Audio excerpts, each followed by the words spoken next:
Melbourne, Australia. A bustling and vibrant city home to many famous landmarks and a hub of arts and culture. Roughly 5 million people call this place home, one of which was Eurydice Dixon. Eurydice Jane Dixon was born on the 10th of November 1995. She was described as gutsy, determined and clever, kind to those she met with a real passion for the arts. Life hadn't always been easy for her. When she was just 7 years old, tragedy would strike. Her mother had battled a heroin addiction and would later pass away in a shopping center as the result of an overdose.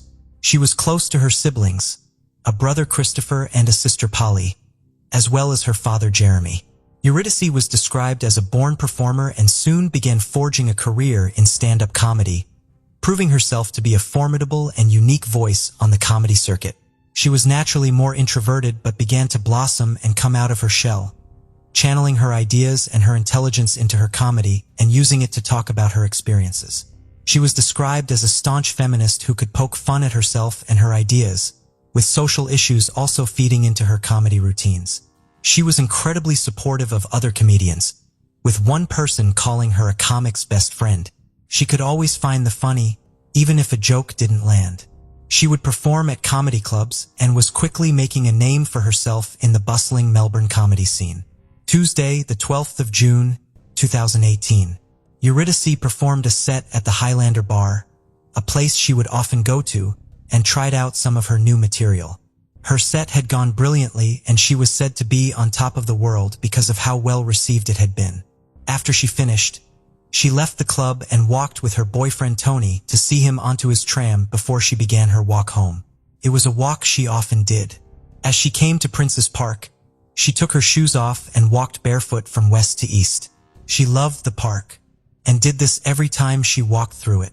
She was just a few hundred meters from her home when she sent her boyfriend Tony a message at 12:02 a.m. on the morning of Wednesday the 13th. It said, "I'm almost home safe. How about you?" She walked across 2 of the football pitches and then onto the 3rd, almost back at the house that she shared with her brother and father. At 2:40 a.m., a passerby on his way home from work would make a terrible discovery. On a field at Prince's Park Sporting Precinct, a body was found. He immediately called the emergency services and began CPR. The ambulance was quickly dispatched. Despite the best efforts of the paramedics, they were unable to revive her, and Eurydice Dixon was pronounced dead at the scene. The area was cordoned off, and a murder investigation was launched. Detective Inspector Andrew Stamper asked for anyone who had been in the area between 11 p.m. and 3 a.m. to come forward as they may have seen something of significance. The police asked for anyone with dash cams or CCTV to check their footage, as anything could help them paint a clearer picture of what had happened. As the investigation continued, a post-mortem would soon reveal Eurydice's cause of death. She had died as a result of asphyxiation and compression to the neck. She had suffered blunt force injuries across her body and head, and she had also been raped. Whoever had killed her was clearly a dangerous offender, and they needed to be stopped and quickly. The advice that was given was that people need to be aware of their own personal security. The warnings from police were met with criticism, with many arguing it placed the onus on victims. The Victorian Premier Daniel Andrews also criticized the police's response, arguing that she was keeping an eye on her surroundings, looking out for herself, being responsible, doing everything we expect. The Victoria Chief Commissioner Graham Ashton would later apologize, saying they had not intended it to come across as victim-blaming. When scouring the CCTV that showed her walking home, they soon noticed someone that stood out. A young man was on the footage, and he had been following her. Knowing that this was their strongest lead yet, they knew they needed to talk to him. So they released the still image of him to the media, in the hope that someone would recognize him or he would come forward. And on Wednesday evening, that young man walked into a police station in Broadmeadows. James Todd. James Todd was 19 years old. The police wanted to know why he appeared to be following Eurydice on the footage. He told the police he had initially followed her as she was drunk. "Look at this drunk idiot. Might as well see if she does anything funny," he said. This was not true. An autopsy revealed there were no drugs or alcohol in Eurydice's system. James said the night was a blur. He had a series of scratches on his face and said they had been most likely caused by his cat, but the police were doubtful.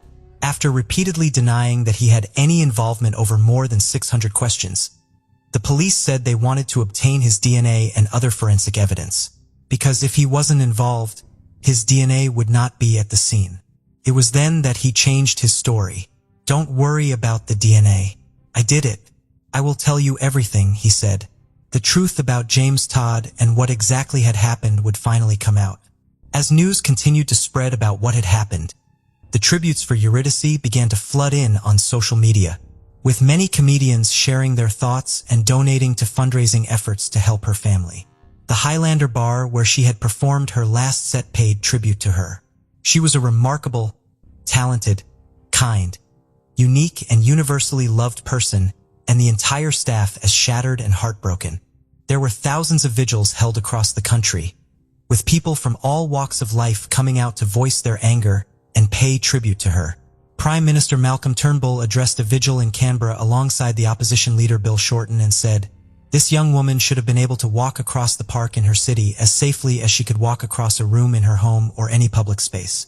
Bill Shorten added, "The vigil to me is a commitment to every other Australian woman that you ought to be safe and nothing less than that is acceptable." Nearly 10,000 people went to the Melbourne Park for a vigil before the lights of the park were dimmed at 6 p.m., and the space was lit by candles.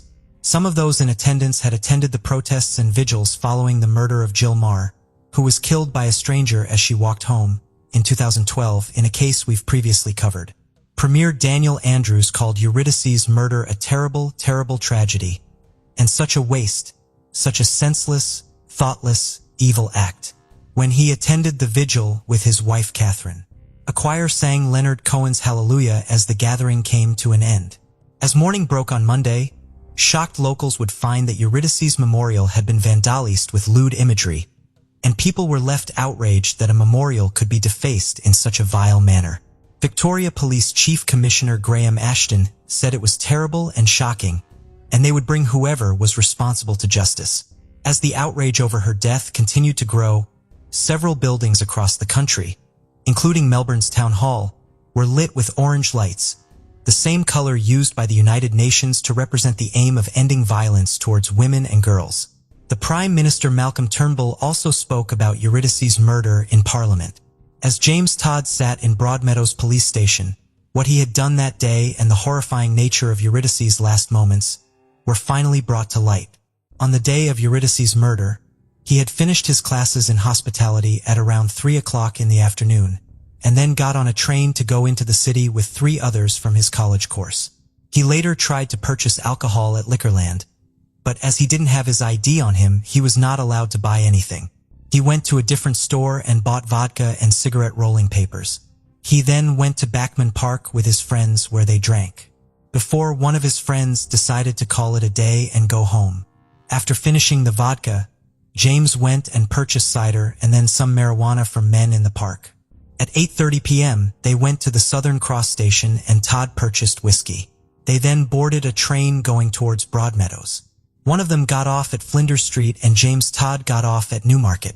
He bought tobacco and then headed back into the city, and got off at Flinders Street station at 10:25 p.m. He then walked towards Elizabeth Street. At 10:43 p.m., he had gone past a Woolworths, where Eurydice was with Tony. James Todd carried on to McDonald's where he ate. After he walked back to the intersection of Swanston and Flinders, where Eurydice was saying goodbye to Tony as he got onto his tram. James Todd was standing outside the Young and Jackson Hotel, and then decided to walk back to the station. It was here that he saw Eurydice walking on her own. He let her go past him at 11:08 p.m. He then began to follow her, being sure to hide from her and stay out of her eye line, hiding behind objects and slowing down when she did. After taking off her shoes and walking across the park, he attacked her. He had gone up behind her and grabbed her by her dress and hair before knocking her over. Eurydice had fought back with everything that she'd had, and scratched his face repeatedly, but he overpowered her.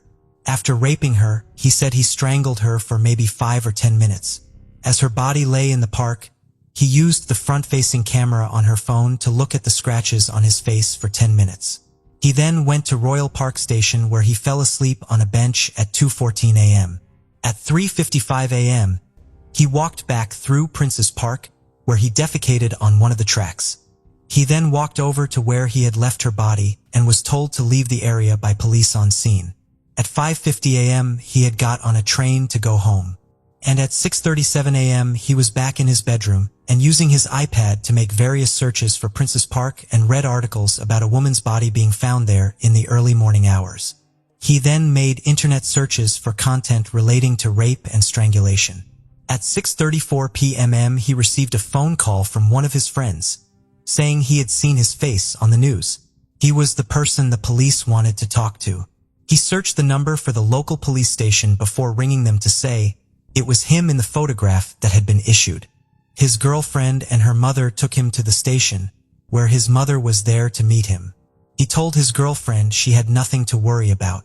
After he had confessed what he had done, he told the officers. She looked like she was stumbling around. She looked like she was not in a position to defend herself. James Todd was subsequently charged with the rape and murder of Eurydice Dixon. Using the prison telephone, he called his father. He said he was disappointed at the way Eurydice's murder had panned out, saying he felt like shit after and hoped the next time would be better. But who exactly was this young man sat in front of them? As the police looked into his background, they made several disturbing discoveries. He was the middle of 3 boys, and the home environment he lived in was described as neglectful and squalid. The kitchen floor was so rotten, part of it had collapsed. The toilet was blocked, and garbage and rubbish filled every room. There were also several animals in the home. His mother suffered with depression, and was later asked if this was a factor that led to the house being neglected. And he said no, it's always been like this. He had a diagnosis of autism spectrum disorder. And in his youth, James Todd exhibited repetitive behaviors and intense focus on interests, dinosaurs for example. At the age of 12, his school referred him to mental health services after they had grown increasingly concerned with his emotional well-being and his interactions with other people. As he moved into his teens, he was given treatment to help with regulating his mood, especially his anger. He spent less and less time at home and would sleep on the streets. He asked his girlfriend if he could move in and would spend his weekends at hers. Whilst in custody, Todd was diagnosed with sexual sadism disorder. Professor James Ogloff is a forensic psychologist and has more than 35 years of experience studying pedophiles, murderers, and rapists. He would later examine James Todd and spoke to The Age and the Sydney Morning Herald about sexual sadism disorder.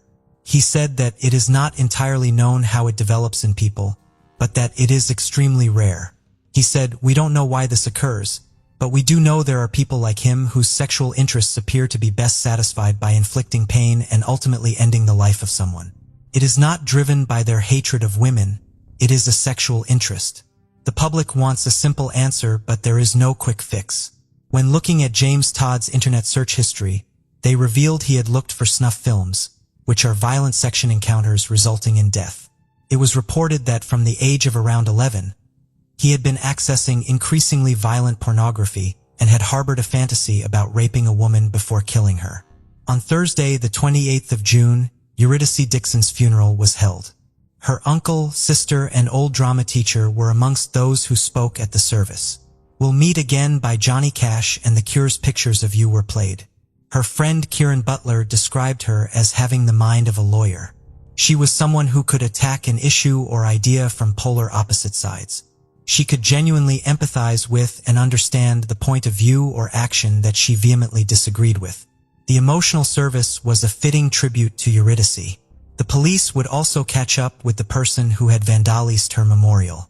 After he missed 5 shifts and breached the conditions of his bail by going abroad, he was sentenced to 5 months in prison. On Thursday, the 14th of June, James Todd appeared at Melbourne Magistrates Court. His lawyer said he should not be identified initially to allow for more time to obtain information about his autism spectrum disorder diagnosis. His lawyer also argued that identifying him could place him at risk in custody, and due to the high-profile nature of the case, it could mean it was harder to get reliable witness statements. The magistrate said that only Todd's face would be protected from being published. No application for bail was made, and he was remanded in custody. The court heard from psychologists who discussed his sexual sadism disorder. Dr. David Thomas gave evidence for the defense and said that Todd posed a significant risk of reoffending. He said he had carried out assessment interviews with him, where James Todd said the minute he went into the park, he knew there would be a sexual assault.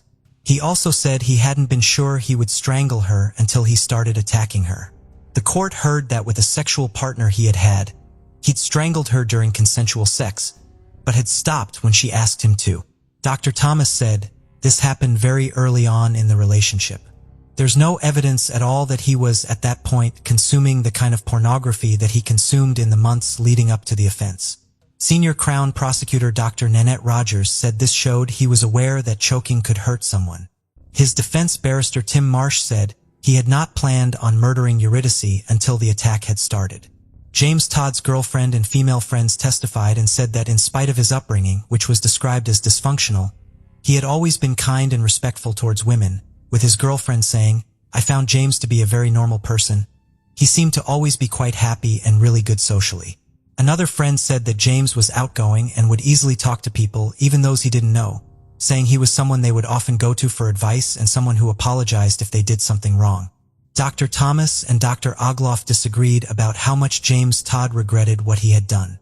Dr. Thomas said that once he was in custody, he had started to understand the damage he'd caused, but Dr. Ogloff said Todd had displayed profoundly disturbing behaviors after killing her, such as making the internet searches for content relating to rape and going back to the park. Todd had told Ogloff that he felt nothing. Eurydice's sister Polly also addressed the court, saying that what James Todd had done had shattered and destroyed her family.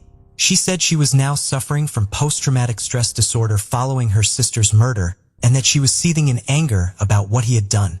Eurydice's boyfriend Tony said he would never be able to look at human beings in the same way again. When deciding upon his sentence, the Victorian Supreme Court Justice Stephen Kay had taken on board what Professor Rogloff had said when he testified for the Crown that James Todd had a limited chance of being rehabilitated even though he was young. He said there was a lack of evidence to suggest that Todd's sexual sadism disorder could be properly treated. In his sentencing remarks, which lasted 2 hours, Justice Kay said that Todd's actions were perverted and depraved, totally and categorically evil, and craven and sadistic. He also referred to Todd's upbringing as a mitigating factor, saying he had been raised in complete squalor.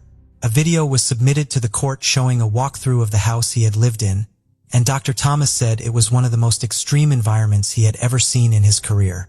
James Todd would pose a major threat to the public if he were to be released, the judge said.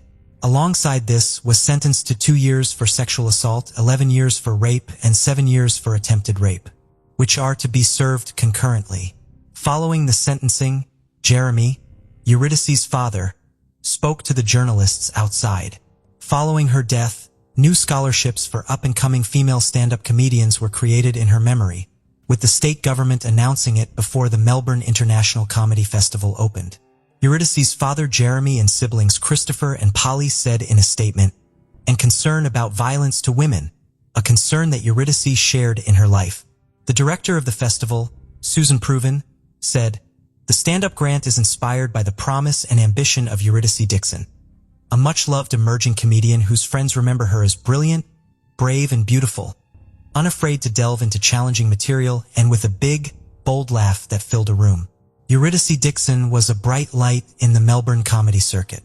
She will be remembered for her intelligence, her insight and her wit, and the impression that she left is immeasurable. She will live on through the stand-up grants and through those young female comedians whose lives are changed by it." 5-year-old Annie Pham lived in Seaside, California with her family. She was the youngest of 10 siblings.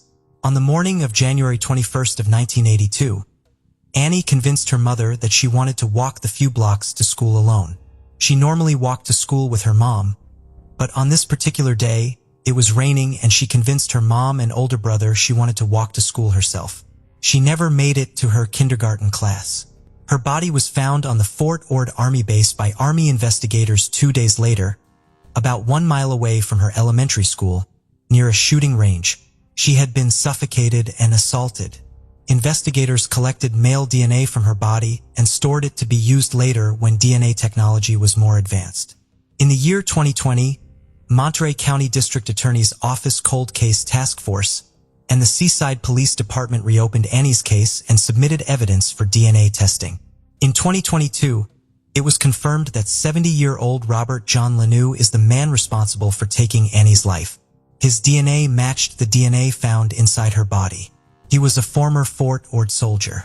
Lanou was arrested on July 7th of 2022 in Nevada and charged with ending Annie's life. Seaside Police Chief Nicholas Borges said, "The guy is a complete monster. He's every person's nightmare. The world is a safer place with this guy off the streets." Borges says Lanou lived around the corner from Annie and her family. "You could throw a rock from his house to hers, no problem," he says. He had to go and drive by her house every day when he left his home. Every single day in this man's life, he had to drive by her home. And there's no way you don't see 10 children about a property every single day. He just saw prey when he drove by. This guy was never on the radar, says Borges, never. This guy was totally hidden in plain view, just right there. Lanou, who lives in Reno, eventually left the area and spent more than 20 years in prison for assault offenses. He was in jail on a probation violation at the time of his arrest. Borges also said, "I wish that he would have been caught earlier because this guy went on with his life just to create havoc and horror wherever he went. She was a 5-year-old little girl in this country to start her life, to make her family proud, and to just live the American dream, and that in and of itself is just heartbreaking. This family fled from Vietnam. They fled from war. The United States of America was paradise for this family. So never in their wildest dreams did they think coming here and being in this cute little town, even though it was rough back then, would result in losing their little angel." Monterey County District Attorney Janine Passion said, "A new type of DNA testing not previously available to earlier investigators identified Lanou as the suspect. The DNA process is a newer technology, but it hasn't been used in a criminal conviction previously. This involves DNA which doesn't come from the root of a hair." Lanou is currently being held in custody in the state of Nevada and is awaiting extradition back to California. He has yet to enter a plea. 69-year-old Gloria Hansel lived in Gary in 1994.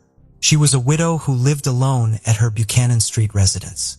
Gloria was reliant on an in-home oxygen machine due to poor health. On June 17th of 1994, a family member visited Gloria. When the family member entered her home, they found Gloria's body. An electrical cord from a box fan was tied around her neck. An autopsy revealed that Gloria had also been assaulted. Investigators were then able to collect male DNA from her body. For years, Gloria's case went unsolved. During a new look in 2020, the FBI's Gang Response Investigative Team enlisted the help of the Indiana State Police Lowell Regional Laboratory in analyzing the suspect's DNA collected at the crime scene back in 1994. DNA testing led investigators to 60-year-old Gerald Lynn Smith. He lived close to Gloria when the crime was committed. A witness who came forward claimed that Smith visited Gloria on at least 2 occasions in the week leading up to her demise. The witness stated on one occasion Smith asked Gloria if he could cut her grass for money, but she declined his offer. On another occasion, Gloria told the witness that Smith made an unwanted advance towards her inside her house that made her uncomfortable when he tried to kiss her on the neck. When interviewed by investigators at Madisonville, Kentucky Rehabilitation Center, Smith denied any involvement. On September 30th of 2022, Smith was arrested and charged with taking Gloria's life. The FBI acknowledged the work of several law enforcement agencies, including the Gary Police Department, the Lake County Police Department Crime Scene Unit, and officials in Hopkins County, Kentucky. Smith has not yet entered a plea. He was 32 years old when the crime took place. 40-year-old Holly Marie Cantrell lived in McAlester, Oklahoma in 2017. She had 3 children and was pregnant with a 4th. On January 20th of 2017, Holly was seen in surveillance footage leaving her job at McAlester Regional Health Center around noon for her lunch break. The last reported sighting of Holly that day was at 12:20 p.m. at a restaurant about a 7-minute drive from her workplace. When she did not make it back to work, she was reported missing. In February of 2018, a hunter found human remains in an isolated part of Oklahoma's Cardinal Point Recreation Area. The bones were scattered over an area measuring about 50 yards by 50 yards. Among the bones found was a partial skull. Police also recovered a bra and the remnants of what appeared to be green clothing. The remains were sent to the National DNA Database for Missing and Unidentified Persons at the University of North Texas for identification. In February of 2020, Pittsburgh County Sheriff Chris Morris announced that the remains uncovered in 2018 belonged to Holly Marie Cantrell. He said, "At this point, we don't have a lot of leads. We're going to brief detectives tomorrow and work towards making an arrest to bring justice for the family." Tommy Cantrell, Holly's brother, posted a message confirming the news to Facebook. "I hate to post this on here, but this way I can get it out to everyone. It is with a sad and heavy heart to tell this, but we have got the report back from Texas. The remains found were Holly's. Please keep all of us in your prayers as we go through this," he wrote. On October 17th of 2022, 36-year-old Cody Ketchum was arrested in connection with Holly's case. Evidence found on Ketchum's cell phone through execution of several search warrants led to the indictments. Ketchum was booked into the Pittsburgh County Jail, where he is being held on a $1 million bond. 19-year-old Tong Xiao was born in the busy coastal city of Dalian in the northeast of China, home to just over 6 million people. She was the only child of Cheng Shang and Yang Shui, and the three of them were very close. They were all hard workers, and Tong had shown tremendous promise from a young age. She was both very creative and artistic, and analytical and academic, playing piano and dancing with the hopes of one day being a biologist or a sculptor. But the truth was, friends and family said she really could have done anything she put her mind to. She gained a place at Dalian Yaming Senior High School, which is regarded as one of the best high schools in the city. Over the years, the school had earned an excellent reputation for producing top scorers in the college entrance exams, commonly known as the Gaokao. Those who win special awards and consistently excel can be granted admission to a university without having to take the Gaokao. Whereas Tong's boyfriend at the time won a place to go to a great university in China, Tong sadly did not. She was naturally upset, having worked so hard for it, and this meant her plans were very much up in the air. She now needed to rethink where she would go and what she would study. It would also see an end to her current relationship. She decided to make a big leap and push herself more out of her comfort zone than ever, by planning on moving to the United States to attend Iowa State University and study chemical engineering. However, supportive parents gave their life savings, the equivalent of $100,000, to support her and the big move. She needed to get a few more things ticked off, including the English foreign language exam. In July 2011 in Beijing, while studying for the exam, Tong met Xian Yanli, who was studying English as well. Li was also set to go to the United States, to the Rochester Institute of Technology in New York. The pair hit it off and shared a lot in common, especially as they were both about to make the same huge move to the same country at the same time. Tong's parents met Li shortly after and said that although he seemed respectful, shy and quiet, they didn't think the pair were right for the long term. A few others shared the same view. But Tonga showed everyone that the pair weren't exclusive or official, and things between them were quite casual. In September 2012, Tong finally joined Iowa State University, maintaining high grades from the start and throwing herself into all aspects of college life. Her friends said when she wasn't studying, she filled her time with dancing, socializing at parties, and teaching Chinese to other students. She made friends easily and was particularly close to the girls she lived with. Tong was the oldest of the three roommates, but they all called her little sister, because she was the smallest of them, standing at 5 feet 2 inches. Her roommate and best friend Jean said Tong was so smart it drove everyone crazy. She was someone that was always saying she needed to study more, but would consistently come out with straight A's and was always top of the class.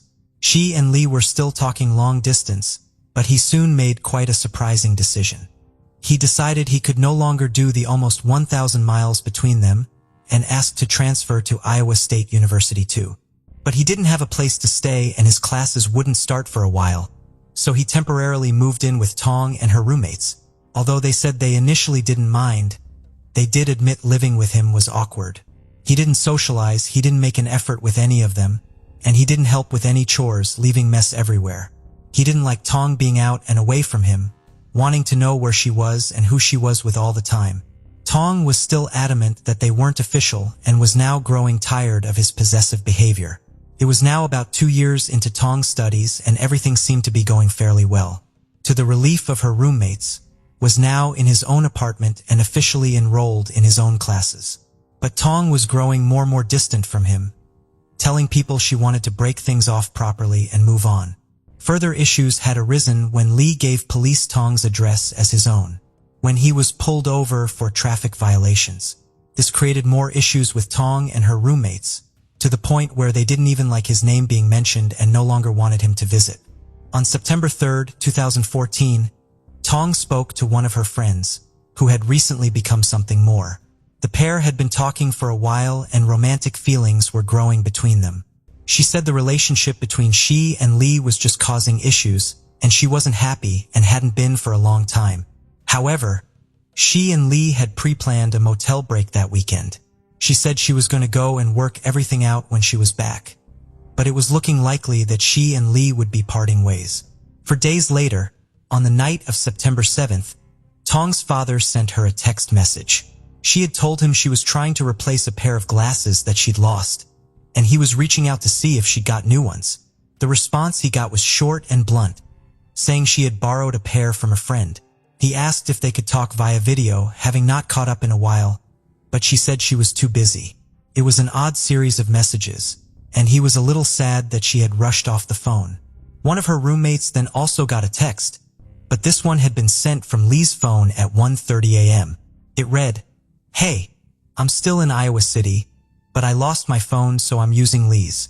He has a family emergency and may have to fly back to China today, so I'm going to catch a bus to Minnesota and visit some friends there. I'll be back in a week. Keeping Lee's phone with me, but it's running out of battery." Monday, the 8th of September 2014. As Monday morning came around, people were surprised to see that Tong could not come back home, especially as she had classes. Surprise became concern, however, when several more days would pass, and she was still off the grid. Her friends and roommates decided to all come together to find out who, if anyone, had actually seen or heard from her on her phone over the last week. But no one had, and none of her friends online had heard anything either. Her roommate Jean contacted a few people she knew in Minnesota via social media and they drew a blank too, saying unless they just hadn't crossed paths in town, she didn't arrive there to see them. On September 18th, with a bad feeling in the pits of their stomachs, her roommates filed a missing persons report. Police initially wondered whether Tong had perhaps gotten homesick and gone back to her parents, saying this wasn't uncommon, especially with international students. But they quickly realized this was not the case for Tong. There was no evidence to suggest that she had left the country, and there was also nothing to show she had taken that bus to Minnesota. Detectives tracked down the other student that she had recently started talking to, but he knew nothing either. Whatever they had between them was very new, and he said he didn't even really know her well enough yet to recognize that this was out of character. Hence the reason he hadn't reported her missing. He was able to give them an alibi which checked out. Students and locals were now sharing missing persons flyers and social media posts as well. Tong's disappearance had really rattled the campus and the community. Using car transactions and going off what her roommates had said, authorities found that Tong and Lee had made the trip to Budget Inn and Suites, checking into room 218 on September the 5th, just as they had planned. The hotel owner, Ken, confirmed this too. He actually knew the couple reasonably well, saying they had been there before and there was nothing unusual about them coming to stay that weekend. On September the 6th, Ken said he saw Tong walking around the lobby by herself. The couple were also picked up on CCTV at a gas station, buying some bottles of water. Nothing seemed off and it didn't look like anyone had followed the pair in or out. However, on the morning of Sunday, September 7th, Ken said he had noticed that Tong's car was now gone, and as the room was now empty, it seemed the pair had left in the early morning hours of September 6th, but no one had actually checked them out officially.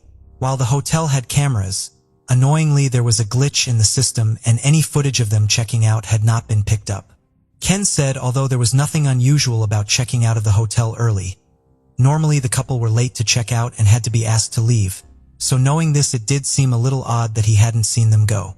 Authorities searched Tong's apartment where they found a receipt for a car she had purchased which gave them her number plate. They sent the make, model, and plate numbers to other police departments in the area hoping for a hit. They obtained a search warrant for both Lee's apartment and the motel room. Lee's apartment was a total mess. Everything was everywhere, and it looked as though he had packed up some of his belongings in a hurry. In the motel room, on some of the walls and the headboard were some very small dark-colored splatter marks, but without having any evidence to suggest anything had happened, to get the authority to start swabbing and collecting samples was going to take a while. They also had to deal with the issue that other people had stayed in that room after Lee and Tong. They looked into the rest of Lee's phone history. If his phone was still with Tong, this would give them more locations to look at. Between September the 5th and September the 8th, several calls had been made to someone called Paul. Most had been made from Ames in Iowa and none had been made from Minnesota. One stood out as it had actually been made, all the way from China. They did have the text which indicated Lee had gone to China, but this didn't add up with Tong having his phone. The message that had been sent to Tong's friends, which said that she was still in Iowa City, had actually been sent when the phone was in Chicago, and it was confirmed that Lee had been in Chicago for his changeover flight, which turned out to be delayed. From here, not willing to wait in Chicago, he went to Los Angeles instead and flew to China from there. He clearly still had his phone, not Tong. Paul, the man who had received so many calls, agreed to do an interview with the police. He told them that Lee had reached out to him, asking for help to buy a ticket to China. Paul was confused as he knew that Lee still had classes, but Lee said it was an emergency and didn't elaborate any further. Paul asked him if he needed a return ticket, but Lee said no. Police now knew that something bad had happened to Tong and Lee was now an official person of interest in her disappearance. September 26, 2014. Call came in to say that Tong's 1997 Toyota Camry had been located. It was parked under a tree near some apartments just outside of Iowa City. One of the apartments nearby belonged to Lee. Residents said that the car had been there for weeks and there was now a pungent smell coming from it. Officers now needed to wait for a warrant to open the car, but the smell coming from inside was one they knew all too well. When they finally were able to open the trunk, they saw a suitcase and the smell got worse. Inside the suitcase was an already badly decomposing body. There was a dumbbell inside the case as well, and a bloody towel wrapped around the person's head. Although testing needed to be done, they knew it was Tong Xiao. It would later be confirmed that she had died of asphyxiation and blunt force trauma. They could still not be sure about when exactly she had been killed, but they believed that she had most likely survived being beaten, only to suffocate after she was forced into the suitcase. Inside the car, they also found some travel documents belonging to Lee, confirming his flight out to China, and Tong's smashed phone was on the driver's seat. Now they knew that Tong was deceased. They went back to the motel, this time with a forensics team. The bloody towel that had been wrapped around her head had come from inside the motel room. Using luminol, they were also able to find traces of blood on some of the furniture. CCTV showed Lee in a TJ Maxx, buying the very suitcase which Tong had been found in. He spent a lot of time in the shop comparing sizes and wheeling the cases around. He also purchased 2 dumbbells from a Walmart, one of which was found inside the suitcase. But even despite all of this, there just didn't seem to be any reason for it. They had just gone on a weekend trip away, only for this to happen one day into the trip. But soon, officers would talk to someone who would reveal something which changed a lot. One of the calls Lee had made around the days Tong had last been seen was to someone called Karen, and it had lasted over 3 hours. They tracked down Karen to ask about the nature of it all. It turned out that the conversation Tong had had in confidence with her friend on September the 3rd, where she expressed a desire to leave Lee and move on, had actually been overheard by Lee. He said he had called her during her talk and, unbeknownst to her, she had somehow accidentally answered her phone. Lee had stayed on the line for 30 minutes, listening to everything. Karen said Lee was clearly upset and angry, and after this he posted to his social media simply saying, "Fuck my life." Knowing this and what they knew about how Tong was found in the car showed a real premeditation, someone that had meticulously planned this out and thought the killing through. They believed that the dumbbell in the case was part of a failed plan to throw the case into the river at a later date, and further analysis of Lee's phone showed that between 3 and 4 a.m. he was close to the Skunk River. Police believe this is likely where he was looking to throw the suitcase in, hoping it would sink with the weight inside. When the detectives went to the river, they said it would have been obvious the water was too shallow, which is why he just left the suitcase in the car. They now had the full timeline of events. After overhearing the conversation between Tong and her friend, flew into a rage and set his plan in motion. On September the 5th, the couple checked into the budget inn and suites as planned. On September the 6th, Lee made his purchases. This is the same night he booked his one-way ticket to China. It was also the last day that anyone saw Tong alive. On September the 7th, after killing Tong, Lee returned to his apartment to gather some things, preparing to leave the country. He drove around debating on throwing the case into the Skunk River, eventually deciding against it and just leaving it in the car instead. He then used his phone pretending to be Tong, texting her friends and Tong's father, to bide himself more time. On September the 8th, Lee was in Chicago. He bought a ticket to Los Angeles, and a day later he was back on the way to China and on the run. It wouldn't be until March 2015 that an arrest warrant was issued for Lee, but by this point, he was nowhere to be found. China does not have an extradition treaty with the United States, and this filled the police with dread, knowing they might not be able to do anything at all.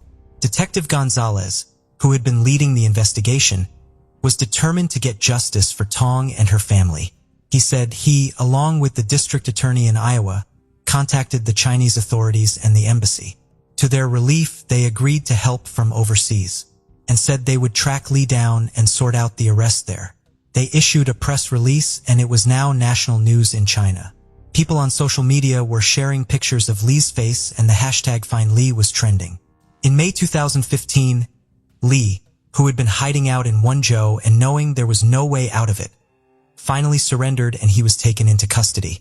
Chinese authorities now needed everything from the detectives in Iowa in order to get the case officially transferred over to them. And in June, Lee was now officially under arrest and set to be tried in China for intentional homicide. 1 year later, Lee pleaded guilty, saying he had been irrational and impulsive. His story was that Tong had attacked him, and in self-defense, he had killed her. He denied any level of premeditation, claiming he was always going to go back to China, and it just all happened at the same time. He maintains that he was very much in love with Tong, and was devastated that she didn't feel the same about him. The whole hearing lasted just 6 hours, and Tong's parents were asked not to be present in the courtroom. But this did not stop them, with Tong's mother bursting through the doors at one point in a frantic state. She said her life was meaningless now, and she was feeling nothing but bitterness.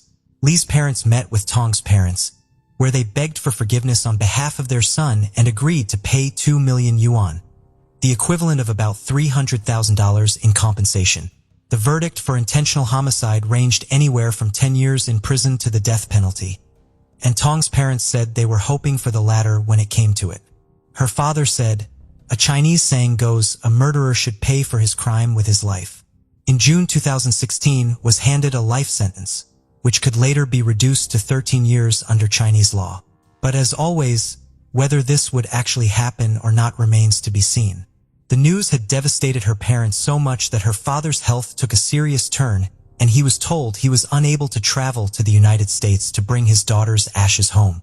Detectives back in Iowa said that the case set a precedent for how the United States and China can cooperate on international crime investigations. The district attorney added, "We have many more students from China than we have had in the past here in the Midwest, especially in Iowa City. And so there's a real interest in making sure that there's a sense of safety and that people feel that they can come to the United States as students and be safe." Another reason that Tong's case had become so massive so quickly. 19-year-old Tong Xiao was determined and hardworking. She had made the brave move to the United States to push herself further, to challenge herself in all aspects of her life and make her family proud. She was succeeding on so many levels, and undoubtedly would have gone on to many more successes. Her friends remember her as a truly lovely person, someone that can make you laugh, entertain you, and cry along with you when you needed someone. To this day, Tong's roommate Jean carries a prayer book with her that Tong gave her. She bookmarked the page which marked the date she last saw her. Part of it reads as follows: "Remind me that I do not walk alone, but with all those whose aim is to walk with you." She says she takes comfort in this and sees it as her sign that her dear friend is always with her. Sophie Sergi, born in 1973, originated from the small and secluded village of Pitcairn Point in western Alaska, located on the Yukon River. With a population of less than 200 individuals during that time, Pitcairn Point was primarily inhabited by indigenous people. Growing up in this tight-knit community, Sophie's upbringing was shaped by the unique trials and beauties of rural Alaska. The village, known for its seclusion and small population, instilled in Sophie a sense of community, family values, and a strong connection to her indigenous heritage.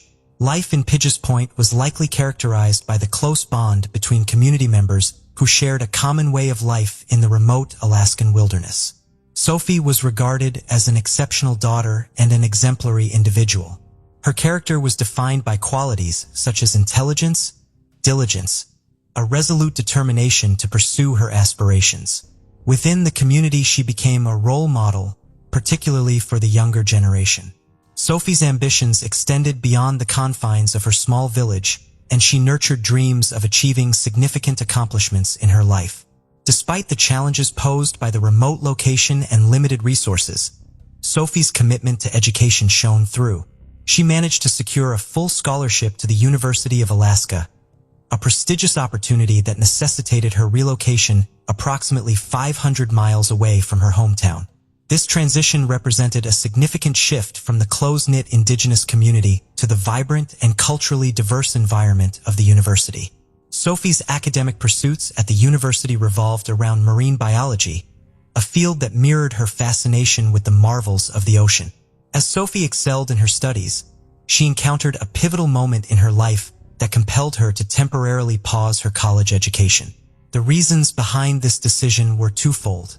Initially, Sophie experienced a deep sense of duty towards her family, particularly her elderly mother, and desire to go back home to provide them with care and support.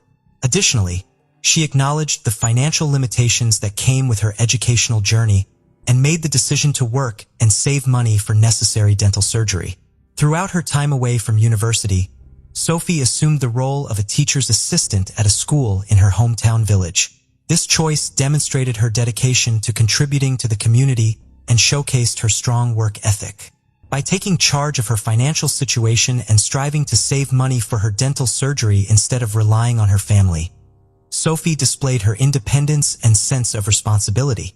After completing 2 years of studying marine biology, she planned to re-enroll in college, which symbolized her unwavering commitment to achieving her academic aspirations. However, the course of Sophie's life took a tragic turn during a weekend trip to Fairbanks in April 1993. On April 25, 1993, what seemed like an ordinary day filled with regular activities, Sophie flew to Fairbanks for a dental appointment. Her plans included staying with her friend, Shirley, who was a student at the University of Alaska Fairbanks and resided in Bartlett Hall, a dormitory. That evening, Sophie went out with friends, enjoying a movie and some food, engaging in activities that mirrored the lives of countless college students. The last known photograph of Sophie captured a moment of pure joy, with her arms outstretched as if ready to embrace the world, during a sunset-watching adventure. Returning to Shirley's room in Bartlett Hall, Sophie spent the night in a relaxed atmosphere, watching movies and hanging out with Shirley and her boyfriend Noah. As the night progressed, Sophie made her way to the common area for a drink and later decided to have a cigarette. Due to the freezing Alaskan temperatures, Shirley proposed that Sophie smoke in the second-floor bathroom to avoid the cold. Sophie agreed, and in her absence Shirley and Noah decided to leave a note on the door to inform Sophie of their outing. Little did they know, this choice would unintentionally add to the mystery surrounding Sophie's disappearance. The following morning, Shirley returned to her dorm room to find that Sophie had not come back. Worried and unable to locate any trace of her friend, Shirley reported Sophie missing to the authorities. At the same time, Sophie's family, unaware of the unfolding tragedy in Fairbanks, received a call from Sophie's orthodontist regarding her absence from a scheduled appointment. As the day progressed, a janitor cleaning the second-floor bathroom in Bartlett Hall made a chilling discovery.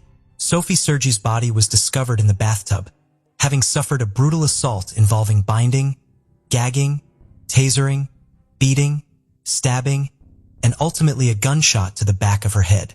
The scene depicted the viciousness of the act, with Sophie's clothing disheveled and her body wet from the water.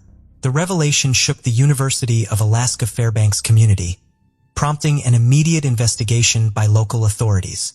Sophie's savage murder, carried out in a college dormitory, instilled fear and disbelief, leading to increased security measures and emotional support services for students.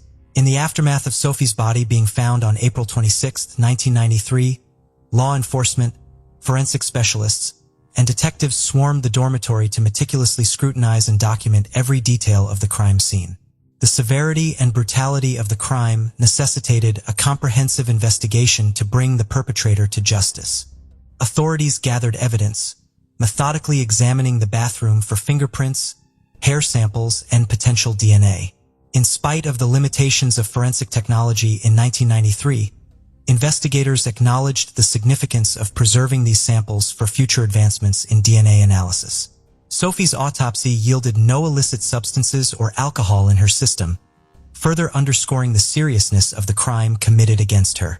Eyewitness testimonies played a pivotal role in assembling the sequence of events leading up to Sophie's demise.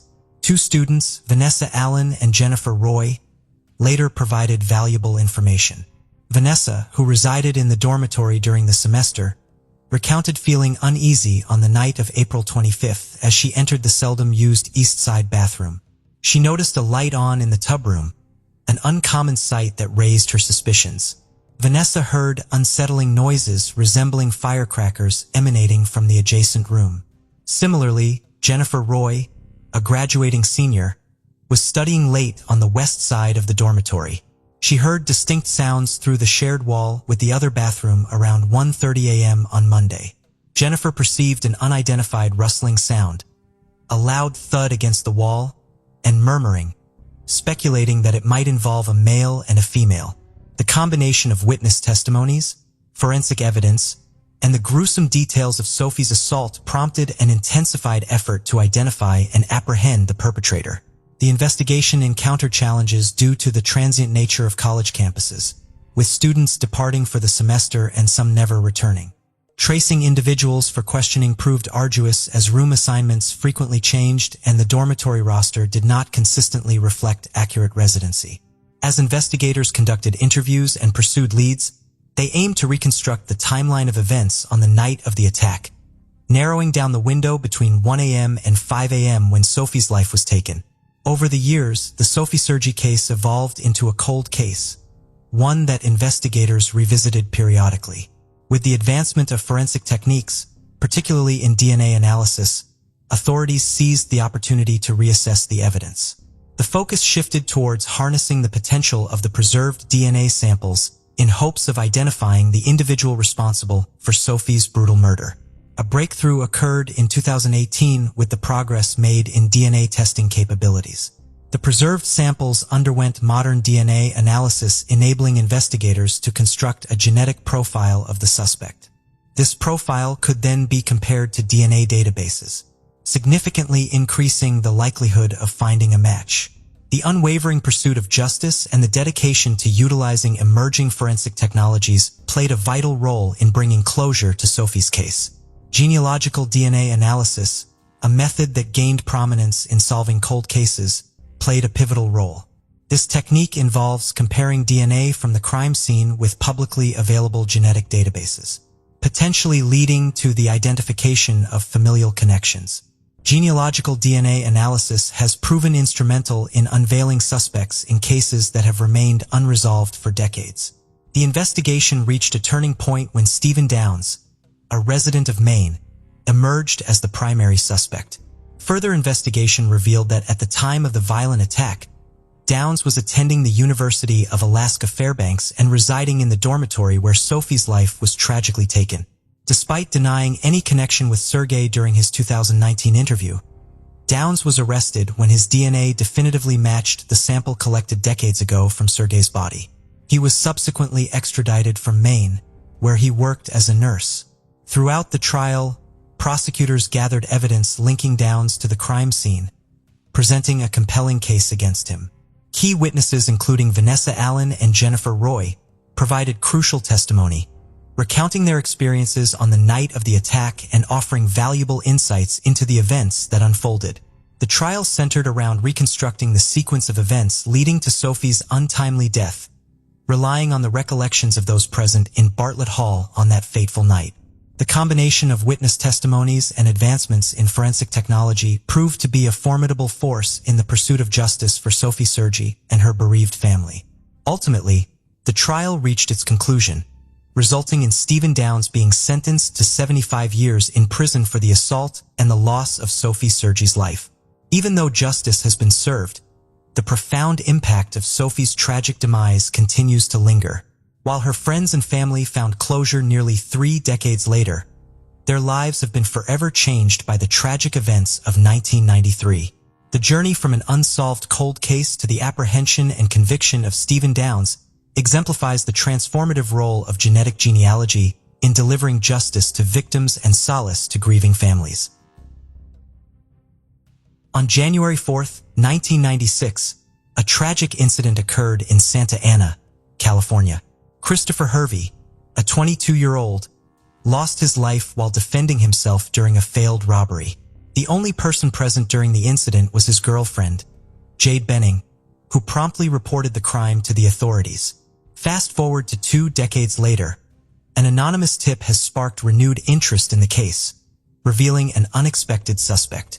Santa Ana, known for its pleasant climate, is the county seat of Orange County and the second most populous city in the area. It offers a plethora of outdoor activities, along with numerous museums and the Santa Ana Zoo, making it a popular destination for tourists worldwide. Interestingly, renowned actresses Michelle Pfeiffer and Diane Keaton both originate from this sunny city. However, in 1996, Santa Ana became the backdrop for a real-life crime mystery that could rival a Hollywood movie. In the early hours of January 4, 1996, the Santa Ana Police Department responded to a distressing 911 call. Upon arriving at the apartment complex on North Broadway Street, they were confronted with a horrifying scene. A young man named Christopher Hervey lay on the living room floor, struggling for breath and surrounded by a pool of blood. Standing nearby in a state of shock and visibly injured was a young woman identified as Jade Benning, Christopher's live-in girlfriend. Christopher tragically did not survive, and his body was taken to the local mortuary for further examination.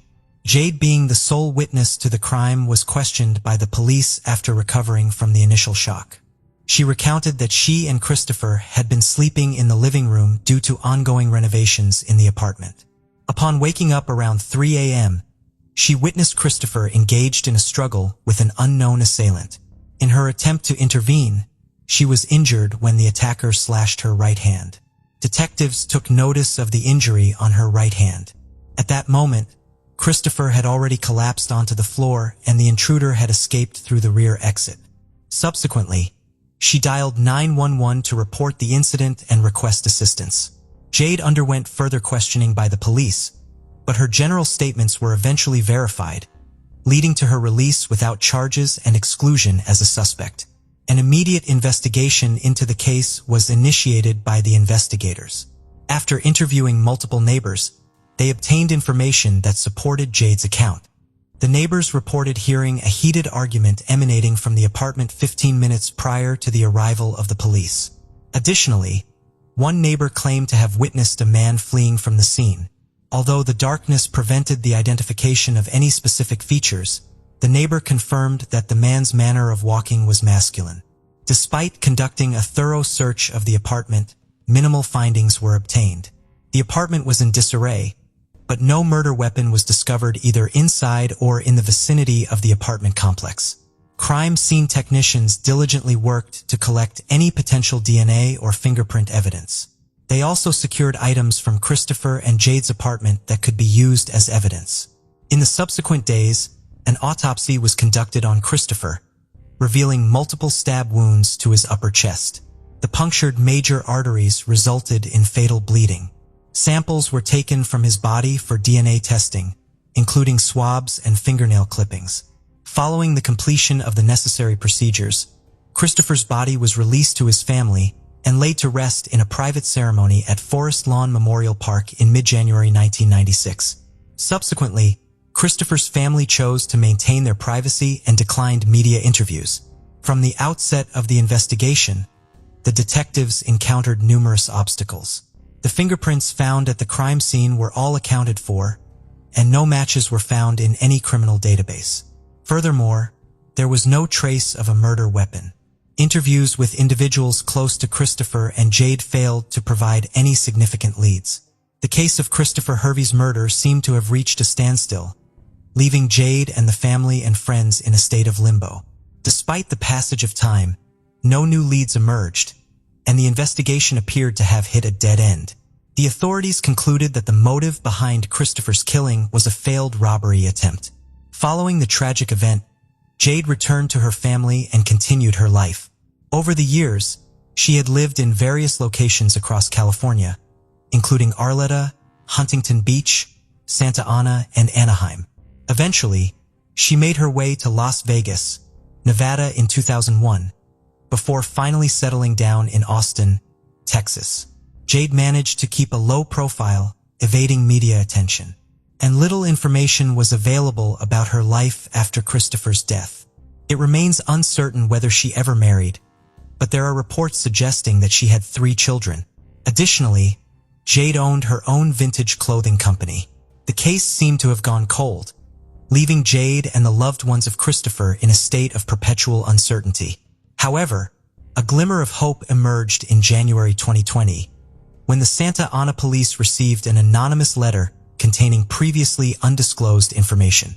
This unexpected tip shed new light on the case and implicated a potential suspect. Cold case detective Michael Gibbons of the Homicide Division at the Santa Ana Police Department took charge of the investigation, re-examining the evidence in hopes of finally uncovering the truth. Gibbons and his team meticulously examined the details of the crime outlined in the witness statement. They also scrutinized the statements provided by neighbors and the DNA evidence recovered at the crime scene. The specifics of the investigation are still undisclosed. However, officers from the Santa Ana Police Department mentioned that it involved a thorough analysis of the forensic evidence. Additionally, there was a circumstantial aspect that was explored, although information on this remains limited. On June 11, 2020, a search warrant was issued for a person of interest linked to the case. The identity of the individual was not immediately disclosed by investigators, but they revealed that their search led them to Austin, Texas. Various items of interest were confiscated and considered as potential evidence. Subsequently, over the next 2 years, investigators from the Santa Ana Police Department, the Austin Police Department, and the U.S. Marshals Lone Star Fugitive Task Force conducted surveillance on the suspect. During this period, they gathered adequate evidence that enabled them to secure a criminal complaint arrest warrant for the suspect. The apprehension of the suspect came as a surprise to everyone involved in the case when investigators finally closed in on them. The suspect turned out to be Jade Benning. At 2:20 p.m. on Tuesday, May 3, 2022, Jade Benning, now 48 years old, was taken into custody during a traffic stop near her residence in Austin, Texas by U.S. Marshals. Jade had been returning home after picking up her youngest son from school that afternoon. She was escorted through a parking garage and handcuffs by the arresting officers. Although Jade did not provide any information to investigators, detectives have speculated that an altercation between Jade and Christopher may have escalated into violence. It is believed that Jade might have stabbed Christopher and disposed of the murder weapon before contacting 911. She then fabricated a story about an unknown intruder entering their apartment with the intent to rob them. The statements from the neighbors further support this theory, indicating that there was a heated argument before the police arrived at the crime scene. Following her arrest, Jade was held at the Travis County Jail with a bail amount of $1 million. In May 2022, she was extradited to California for her court hearing. Jade made her initial appearance in court on Monday, May 23, 2022, and her arraignment was rescheduled for June 8, 2022. During the hearing, she pleaded not guilty to the murder charge. Currently, Jade is being detained at the Orange County Jail on a bond of $1.1 million. As the case continues to unfold, there is limited information available. No updates have been provided regarding the discovered evidence. The trial date for Jade Benning has not been announced yet. At present, Jade's children are under the custody of her mother at their residence in Austin, Texas. The family of Christopher Hervey has not issued a statement regarding Jade Benning's arrest. On August 9, 1980, Tim Hack and Kelly Drew, both 19, vanished after attending a wedding reception at Concord House in Concord, Wisconsin. In the days that followed, searches discovered various clues scattered throughout the town, including Tim's car with his wallet, a pair of pants, ropes, and a pair of women's underwear. These clues eventually led to a horrifying discovery. 2 months later, the bodies of Tim and Kelly were found brutally violated and abandoned in a field.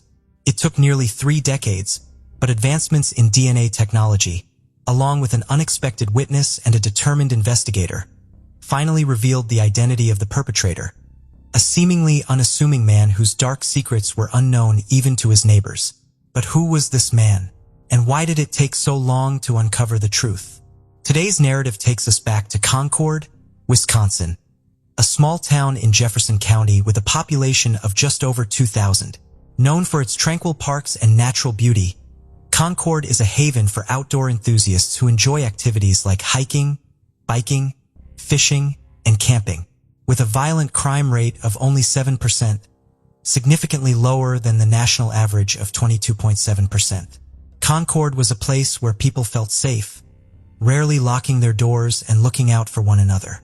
It was precisely the kind of community where Tim Hack and Kelly Drew, young high school sweethearts, envisioned a future together, getting married, settling on a farm, raising their children, and growing old side by side. In 1980, Tim and Kelly, both 19, were deeply in love and engaged to be married. Despite living in different towns within Jefferson County, Tim in Hebron and Kelly in Fort Atkinson, their paths crossed while attending Fort Atkinson High School. Kelly, a young woman known for her beauty and kindness, had a deep passion for cosmetology.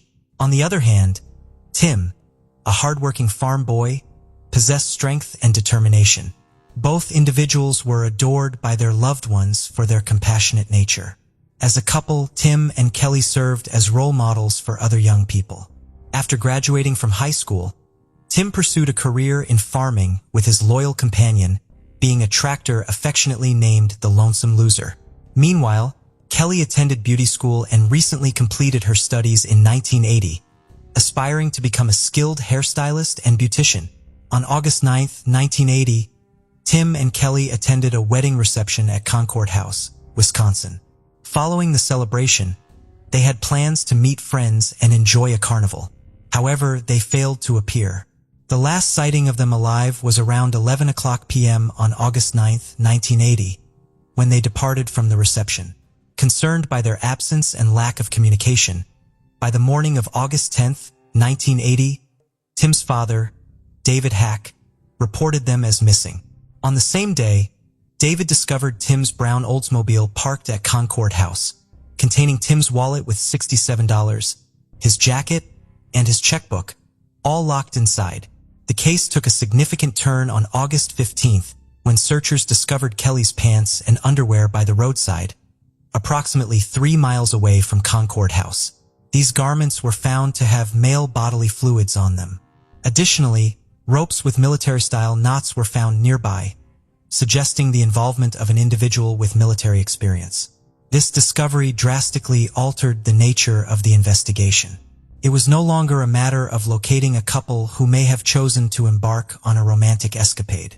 Instead, the focus shifted to finding them alive, as they were believed to be in imminent danger. Approximately 2 months later, squirrel hunters from Milwaukee stumbled upon the badly decomposed remains of Kelly Drew in a wood area, approximately 7 miles from Concord House. Around 100 yards away, a fully clothed male body was discovered and later identified as Tim Hack. This marked the official declaration of the case as a homicide, earning it the name Sweatheart Murders. The exact cause of death was not immediately evident as no murder weapon was found at the scene. However, upon further examination, the medical examiner discovered stab wounds on Tim's body and ligature marks on Kelly, indicating that they were both victims of stabbing and strangulation. Kelly had ligature marks on her ankles and wrists, suggesting she had been bound.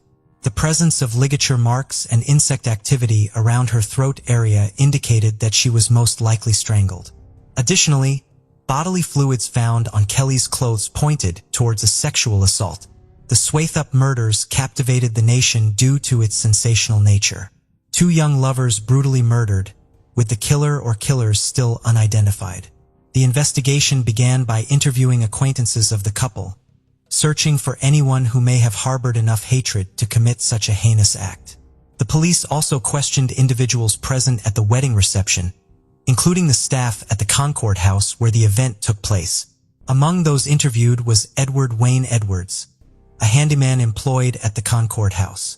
Edward, who resided in a nearby campground close to Interstate 94, claimed to have had no contact with the couple and insisted he was not present at the Concord House when they went missing. He stated that he was deer hunting in the nearby woods during that time. However, the police became suspicious when they noticed that Edward had a broken nose. When questioned about it, he attributed the injury to his deer hunting trip.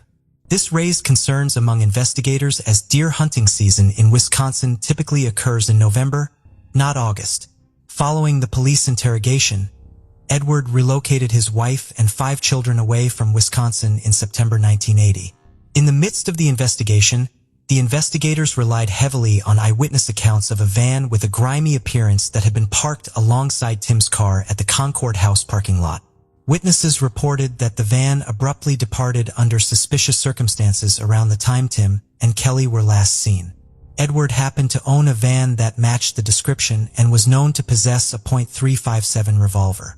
However, lacking a license plate number or substantial evidence linking him to the crime scene, the police were severely limited in their ability to pursue this lead. Consequently, all other leads in the case dried up, resulting in the shelving of the case and its subsequent stagnation. 2 decades after the murders of Tim Hack and Kelly Drew, Richard Lewell, an investigator from the Wisconsin Department of Justice who had been involved in the original investigation, requested the reopening of the case. Lewell had been unable to let go of the case for nearly 30 years, and as retirement loomed, he was determined to exhaust all efforts in solving it. In an interview, he expressed his confidence in pursuing the case due to the significant advancements in DNA technology and scientific methods over the past couple of decades. This newfound confidence propelled him to approach the case with renewed vigor. Lowell had a strong intuition that the police had already interviewed the killer during the initial stages of the investigation and that the person's name would be documented in the files. He simply needed to uncover it. After meticulously sifting through files, witness statements, and interview recordings for 2 months, one name caught Lowell's attention: Edward Wayne Edwards.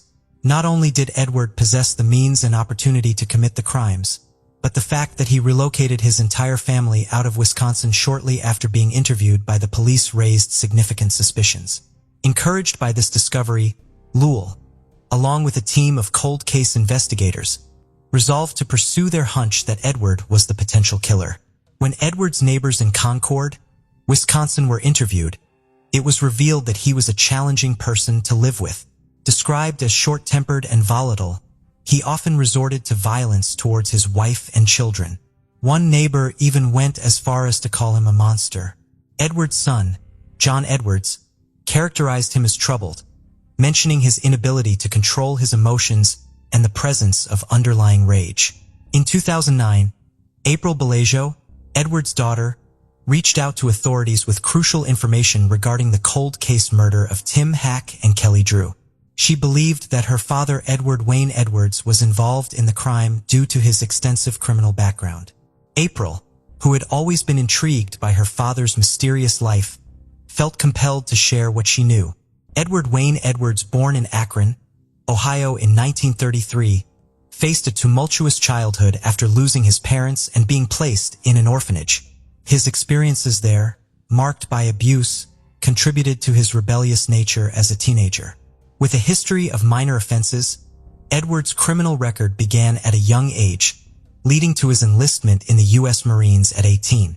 However, his time in the military was short-lived, resulting in a dishonorable discharge after disappearing shortly after enlistment. Edward was unwilling to abandon his life of crime, which ultimately led to his recurring imprisonment. By the age of 22 in 1955, he managed to escape from jail in Akron and embarked on a spree of robbing gas stations across various states. Throughout his 20s and 30s, Edward lived as a fugitive, drifting from place to place, and taking up odd jobs such as working as a ship docker, vacuum cleaner retailer, and handyman. His autobiography clearly reflects his enjoyment of the notoriety he gained during this period. Edward proudly admitted to never using an alias or disguising his identity while committing crimes as he craved fame. However, his criminal activities caught up with him once again in 1960, resulting in imprisonment for attempting to impersonate a federal officer. Despite being held in the Portland, Oregon jail, Edward managed to escape, prompting the FBI to include him on their 10 most wanted list in 1961. Authorities eventually apprehended him in 1962 and incarcerated him at the United States Penitentiary Leavenworth. However, due to his good behavior, Edward was granted parole in 1967. He credited a compassionate guard at Leavenworth for his personal growth in his memoir. Following his release, Edward married and pursued a career as a motivational speaker. In 1972, at the age of 39, he made appearances on television shows such as To Tell the Truth and What's My Line? That same year, he published his autobiography, The Metamorphosis of a Criminal, the true life story of Ed Edwards. It seemed as though Edwards' fortunes were finally turning in his favor. He had outsmarted the system and was on the path to success. Unfortunately, his streak of good luck was short-lived. In 1977, Edward committed his first murder, targeting 21-year-old Billy Lavaco and his girlfriend, 18-year-old Judith Straub, both residents of Sterling, Ohio.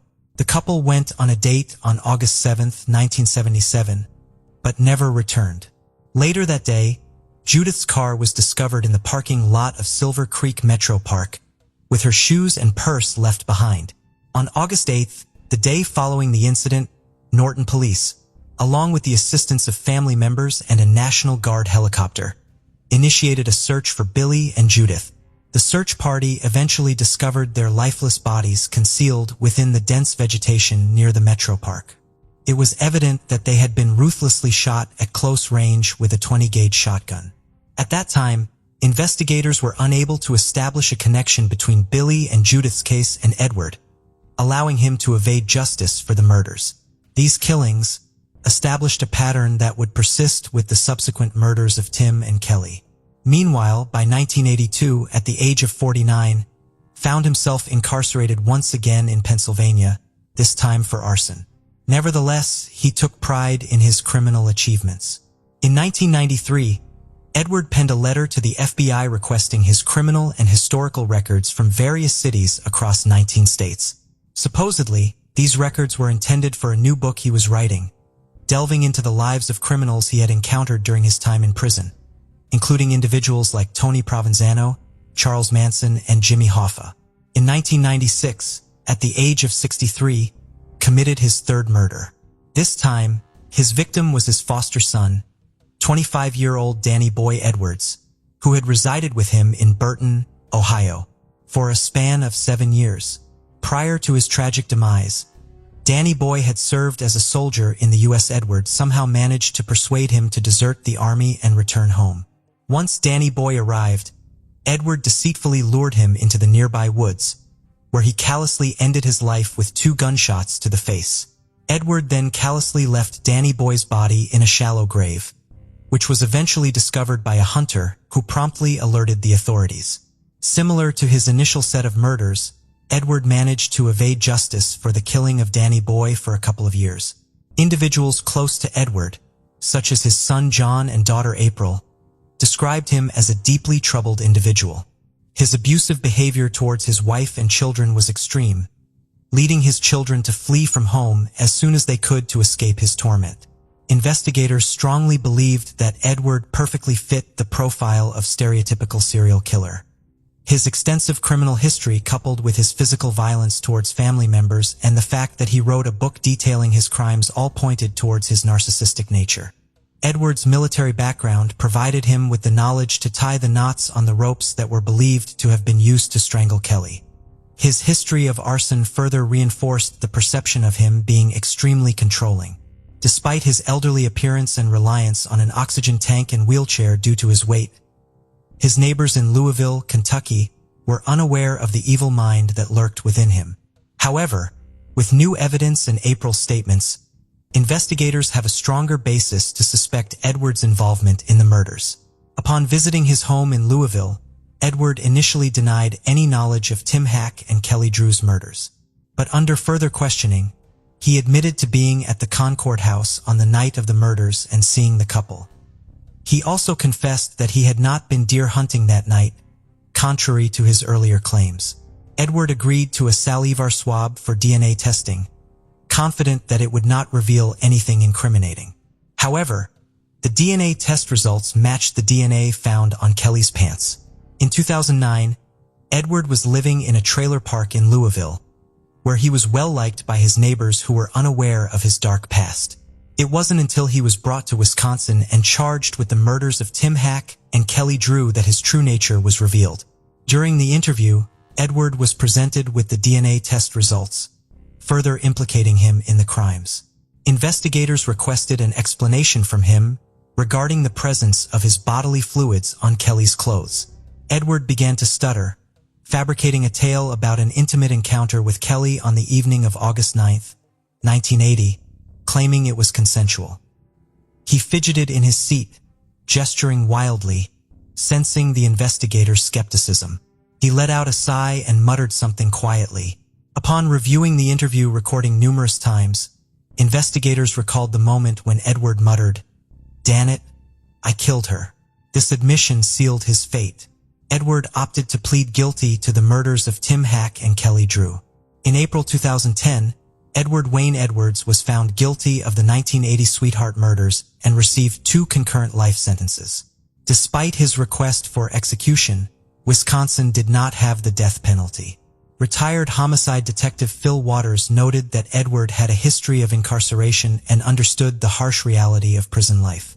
Unwilling to spend his days behind bars, Edward penned a letter to the Ohio prosecutor's office hoping to persuade them to seek the death penalty by stating, "You're going to want to put a needle in my arm." In 2010, Edward confessed to the killings of Billy Lavaco and Judith Straub in 1977. But due to the absence of the death penalty at the time, he received life sentences for each. However, he still had one final revelation. During a jailhouse interview in 2011, Edward admitted to murdering his foster son, Danny Boy Edwards, for the life insurance money. This time, his scheme succeeded, and he was sentenced to death on March 8, 2011, for Danny Boy Edwards' murder. Despite being convicted of 5 homicides, investigators suspected that Edward may have had between 9 to 15 additional unidentified victims. In the book, The Peyton Allen Files, Phil Stanford suggested that Edward might have been responsible for the murders of Beverly Allen and Larry Peyton in Portland, Oregon in 1960. Detective Chad Garcia from the Jefferson County Sheriff's Office, one of the investigators in the Swatha murders, also suggested that Edward might have been responsible for 15 other murders, including the Zodiac killings. Retired homicide detective John Cameron shared the belief that Edward was behind the Zodiac killings and other high-profile unsolved cases, although these claims remain unproven. Edward Edwards passed away on April 7, 2011, at the Corrections Medical Center in Columbus, Ohio, at the age of 77 due to natural causes. His death marked the end of a vicious crime spree that left 5 dead and many grieving. Edward avoided execution by lethal injection, which had been scheduled for August 31, 2011. Despite Edward's arrest for the murders of Tim and Kelly, their family members did not find closure.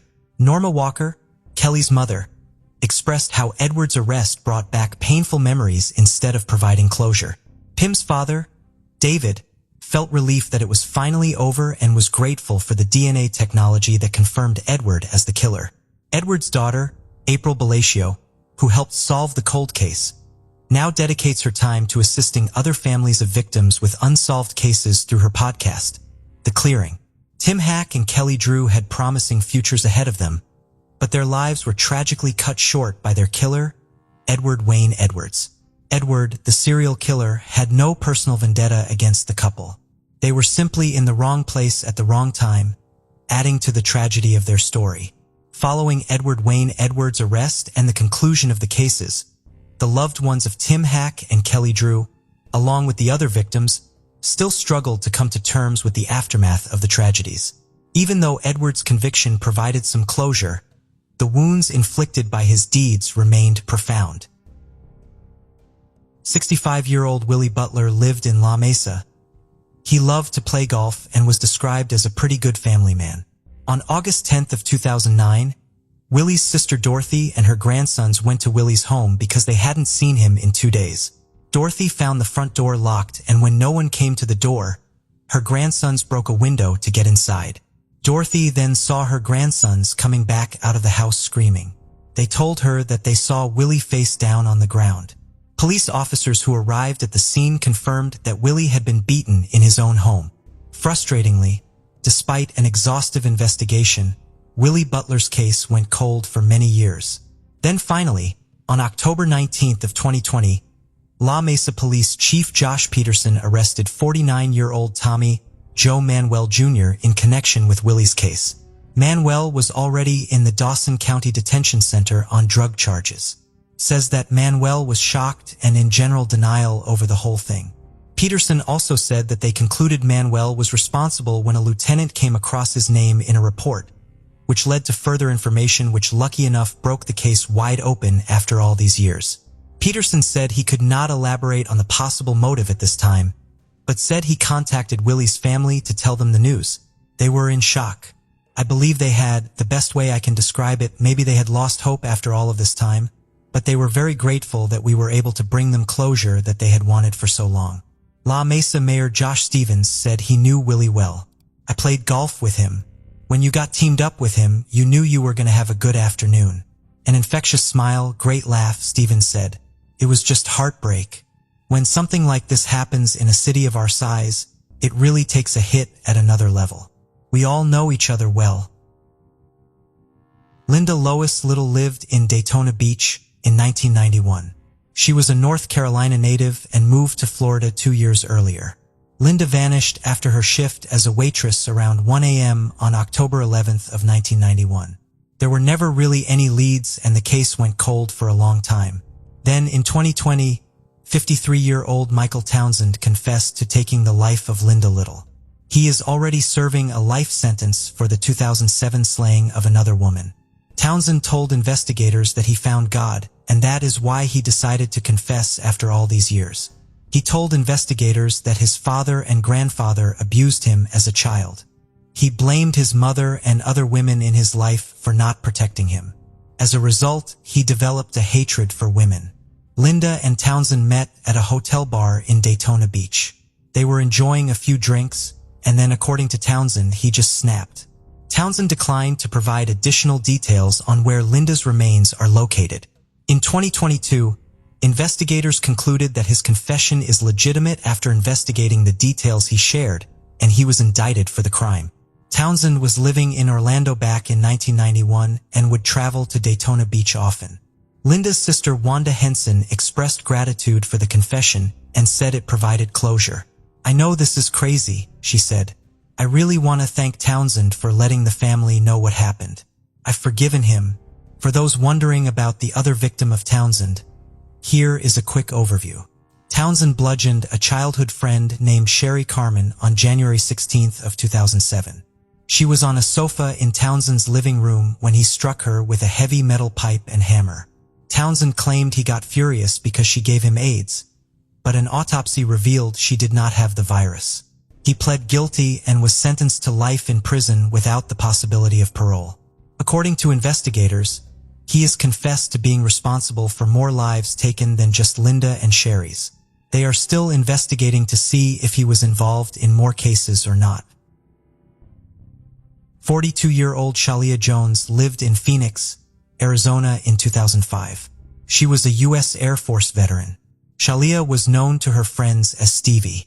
One of her close friends was Danita Green. Danita visited Shalia's Phoenix town home at 19th and Glendale Avenues just days after Christmas in 2005. When she entered the home, she noticed it looked like somebody was bent over on the couch, reaching under the couch for something. The person didn't move. It was hard for Danita to see because there were no lights on in the home. When she got closer, she could tell it was Shalia by her hands, which were bound behind her back. When Danita realized that Shalia was not alive anymore, she called 911. Investigators found that both Shalia's safes were emptied out and all of her drawers were pulled out. They believed that the crime likely started out as a burglary before things then escalated. Danita had this to say about her friend. You could hear her smile when she talked to you. She had a heart of gold. She was a beautiful person. Recently, investigators decided to take another look at the cold case, and they were able to collect DNA belonging to the suspect from items that were at the crime scene. In 2022, that led investigators to a man named Latoyi Clinkscale. He was arrested in October of 2022. Clinkscale was then extradited back to Phoenix from a prison in Wasco, California, where he was serving time for another crime. Danita said she was not expecting to get the call saying someone had been arrested in her friend's case. When shown a picture of Clinkscale, Danita said that she had never seen him before and believes the crime was random. He looks like somebody that if he ever approached her that he was down and out on his luck or whatever, she wouldn't hesitate to assist, says Danita. Tanya Van Keelenborg, an adventurous and free-spirited young woman, was born in British Columbia, Canada, on March 7, 1969. Throughout her childhood, she displayed a rebellious side, exemplified by her bold choice of wearing a man's tuxedo to her high school prom. This early glimpse into her independent and unconventional nature foreshadowed her future endeavors. Tanya's insatiable curiosity and love for exploration led her to embark on a journey across Europe alongside her best friend, May Robson, just before she met her eventual boyfriend, Jay Cook. This experience had a profound impact on her, fueling her desire to continue traveling and avoiding commitments that might hinder her freedom. Despite her inclination towards a nomadic lifestyle, Tanya understood the importance of responsibility. To support her adventures, she worked part-time as a dog walker and a waitress at Pickwick's, a British-themed restaurant in Vancouver City.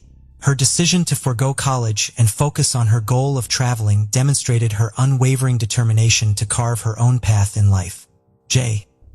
Roland Cook, born on December 16, 1966, hailed from Saanich, British Columbia. By the time 1987 arrived, J., at the age of 20, found himself grappling with a sense of aimlessness. Uncertain about his future, he faced the pressures of adulthood without a clear vision of his goals. Growing up in a family that instilled a strong work ethic, thanks to his father, Gordon J., along with his two sisters, contributed to the family business, Cook and Talbot Limited Heating Specialists, a small family-run company specializing in furnace installations. Although Jay contemplated a shift towards marine biology, he engaged in the family business to occupy his time. Jay's reputation as a responsible and dependable individual extended back to his high school days. At social gatherings, he showcased his caring nature by intervening. A friend faced potential harm due to excessive drinking. Jay's spontaneous and lively nature led him to leave his job at a pizza parlor to cycle through rain for 3 hours just to join friends. His life took a significant turn when he met Tanya through a mutual friend in July of the same year.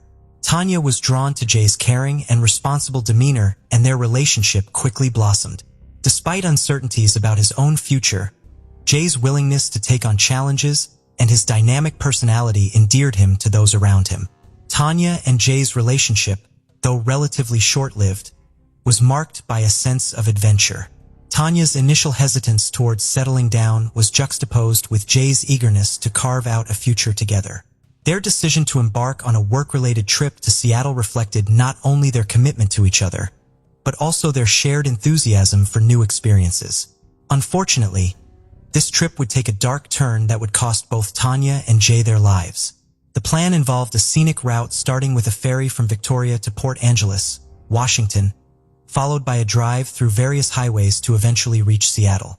Initially, Tanya tried to invite her best friend, May, to join them on the trip, but May had to decline due to illness. Reflecting later, May could not shake off the guilt, wondering if her presence might have altered the tragic events that unfolded. The young couple embarked on their journey on November 18, 1987, in Jay's father's 1977 Ford Club van. The purpose of the trip was for Jay to pick up the furnace from a supplier in Seattle. Despite a minor detour and a missed turnoff, the first leg of their journey seemed uneventful. However, the last confirmed sighting of Jay and Tanya was at a ferry terminal in Bremerton at 10:16 p.m., where they purchased a ticket to Seattle. The following morning, when the supplier waited in vain for them to collect the furnace, concerns set in. The Carlenborg and Cook's families, linked by the missing couple, reported them missing on November 20th. Despite growing concern, law enforcement hesitated to initiate a comprehensive investigation due to the lack of evidence indicating foul play. Meanwhile, Bill Van Cuylenborg, a lawyer, decided to take matters into his own hands as the families anxiously awaited updates. Frustrated by the lack of progress, he organized a helicopter search, but the vastness of Washington state hindered his efforts. However, on November 24th, a devastating discovery was made when Tanya's partially unclothed body was found in a ditch near Parson Creek Road in Skagit County. She had been assaulted, bound with plastic ties and shot execution style in the head. Bill von Cuylenborg, Tanya's father, was called upon to identify his daughter. Following the horrifying discovery of Tanya von Cuylenborg's lifeless body near Parson Creek Road, investigators uncovered several crucial pieces of evidence that further intensified the mystery and horror surrounding the case. A bartender at Essie's Tavern in Bellingham reported finding Tanya's wallet, set of keys behind the bar. Initially considered lost property, the bartender's realization, prompted by news of Tanya's case, led him to contact the police. The contents of the wallet were confirmed to belong to Tanya, prompting a closer examination of the area. As investigators delved into the surroundings, additional clues began to emerge. They discovered zip ties similar to the ones used to bind Tanya, linking the crime scene to Essie's Tavern. This detail suggested a potential connection between where her belongings were found and her brutal murder. The investigation took a significant turn when the team located a van that matched the description provided by Bill Van Cuylenborg. Jay Cook had been driving this van, and it was found near Tanya's body. Upon inspection, the interior of the van revealed a grim reality. It was covered in blood belonging to both Tanya and Jay. The condition of the van, combined with the blood evidence, immediately raised concerns about Jay's well-being. Initially suspected due to his unknown whereabouts, Jay Cook was now seen as another victim. The evidence strongly indicated that he too had met a tragic end, dispelling earlier suspicions of his involvement in Tanya's case. On November 26th, Scott Walker discovered Jay Cook's lifeless body during a hunting trip in Snohomish County, just 50 miles from where Tanya was found. If Tanya's crime scene was gruesome, Jay's discovery was even more chilling. The scene was grim, with dog collars and twine tightly wound around Jay's neck. Disturbingly, tissues and a pack of cigarettes had been shoved down his throat, causing asphyxiation. Severe head wounds and blood stains on his clothes suggested he had been subjected to brutal violence, possibly torture. The timeline of events surrounding Jay's death became a crucial aspect of the investigation. Given that the couple's van was found closer to Tanya's body than Jay's, it was speculated that Jay might have been killed first. The disturbing implication was that the perpetrator might have eliminated Jay to facilitate the assault on Tanya without any hindrance. The gruesome details of Jay's death painted a horrifying picture, leaving investigators struggling with the magnitude of the crimes committed against the young couple. As law enforcement worked tirelessly to reconstruct the sequence of events, the haunting question of who was responsible for such brutal acts loomed large. While Jay's discovery brought some closure to his family, it heightened the urgency of solving the case. With both victims confirmed deceased, the focus shifted to identifying the perpetrator. In the aftermath of Tanya van Cuylenborg and Jay Cook's brutal murders, their families faced a new wave of torment in December 1987. An anonymous letter writer claiming to be the killer sent threatening letters to both families. Upon further examination of the correspondence, the unidentified author was eventually ruled out as a suspect, leaving the families with more questions than answers. Detective Jim Scharf, deeply affected by the horrific nature of the unresolved case, played a crucial role in the pursuit of justice. In 1995, he played a key role in establishing a cold case team, and the case involving Tanya and Jay became one of their earliest assignments. The search for answers took a significant turn in May 2003 when investigators analyzed the victim's van. Among the crucial pieces of evidence discovered were Tanya's black pants, which contained male DNA that did not match Jay Cook. This unidentified DNA, referred to as Individual A, became a focal point for investigators. Despite uploading the profile to the Combined Database Index System, the FBI's National Offender Database, in 2003, no matches were found, leaving the case at a frustrating standstill. Throughout the years, Detective Scharf encountered numerous theories and false leads, with over 200 names crossing his desk. In 2015, a woman named Chelsea Rustad, unrelated to the victims, submitted her DNA to a public database in order to explore her family history.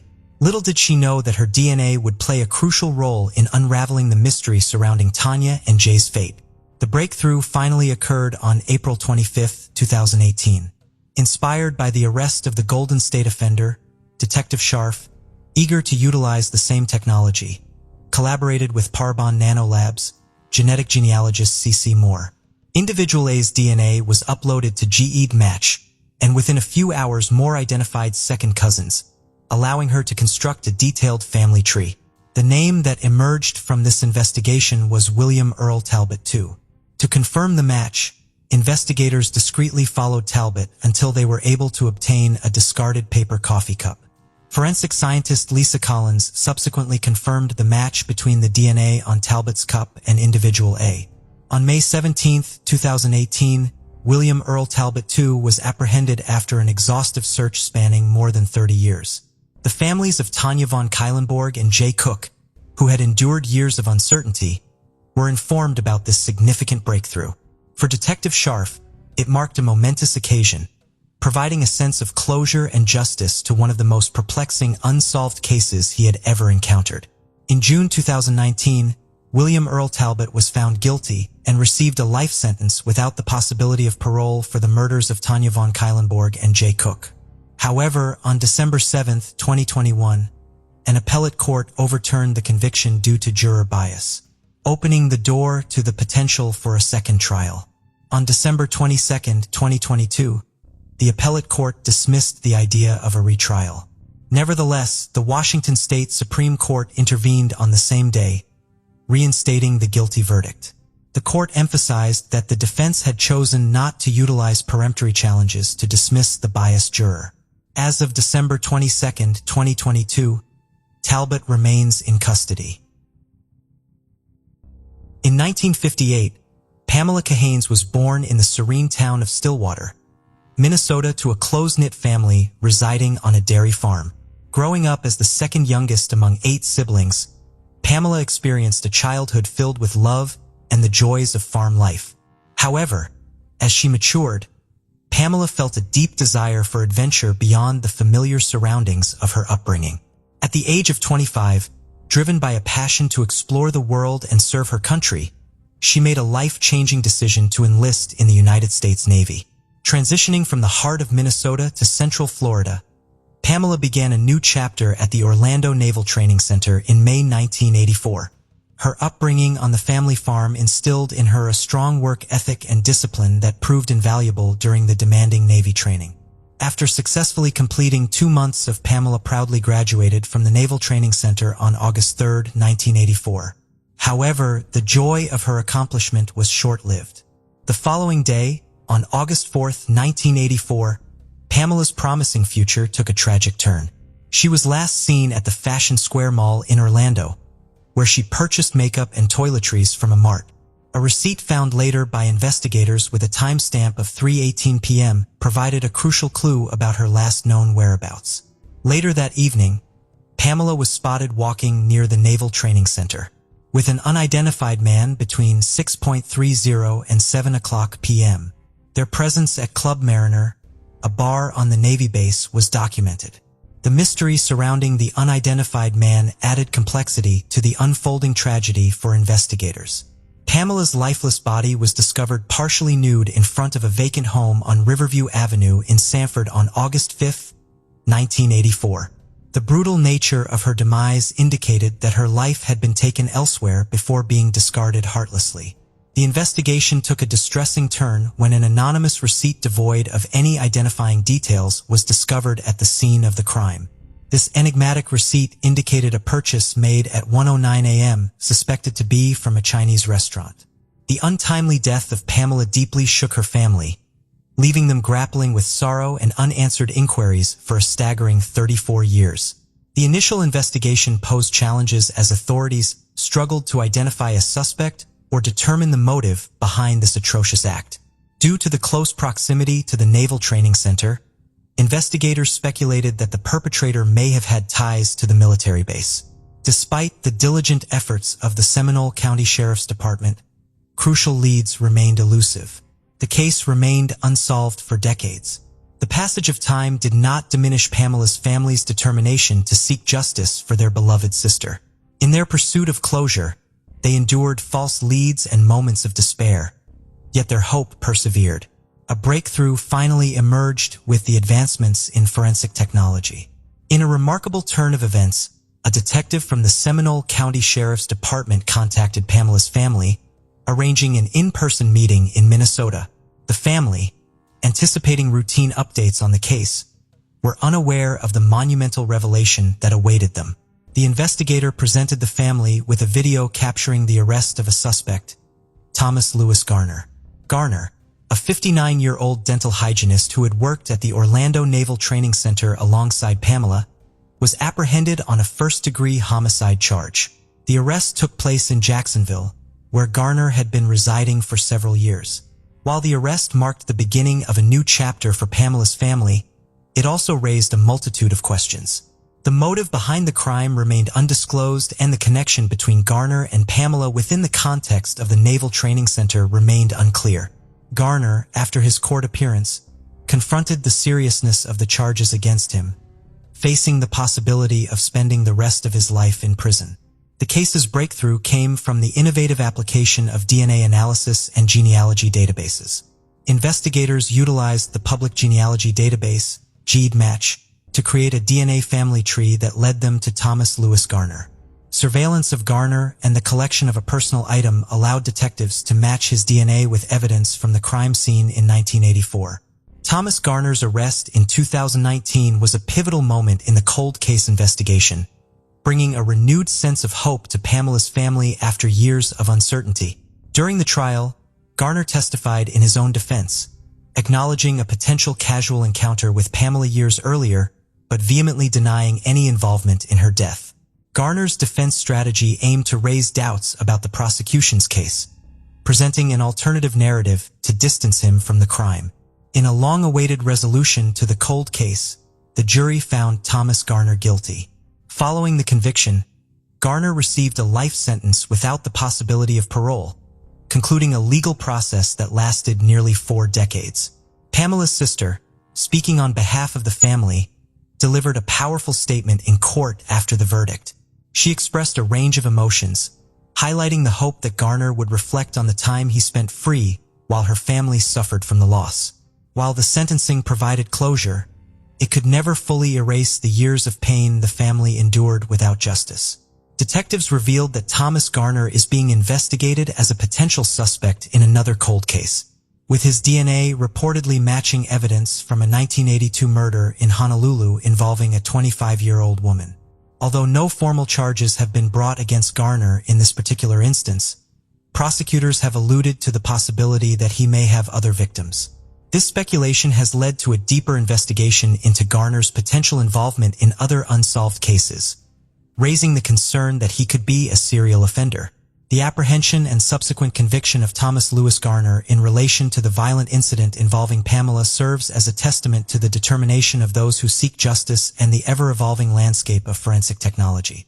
Pamela's story initially revolved around a young woman's pursuit of adventure and her dedication to serving her country, but tragically took a devastating turn, leaving an enduring impact on her family.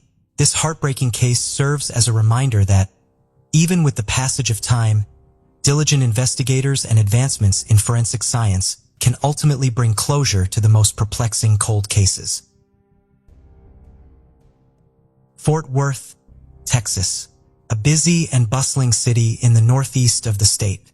It has a rich and diverse history with plenty of things to see and do.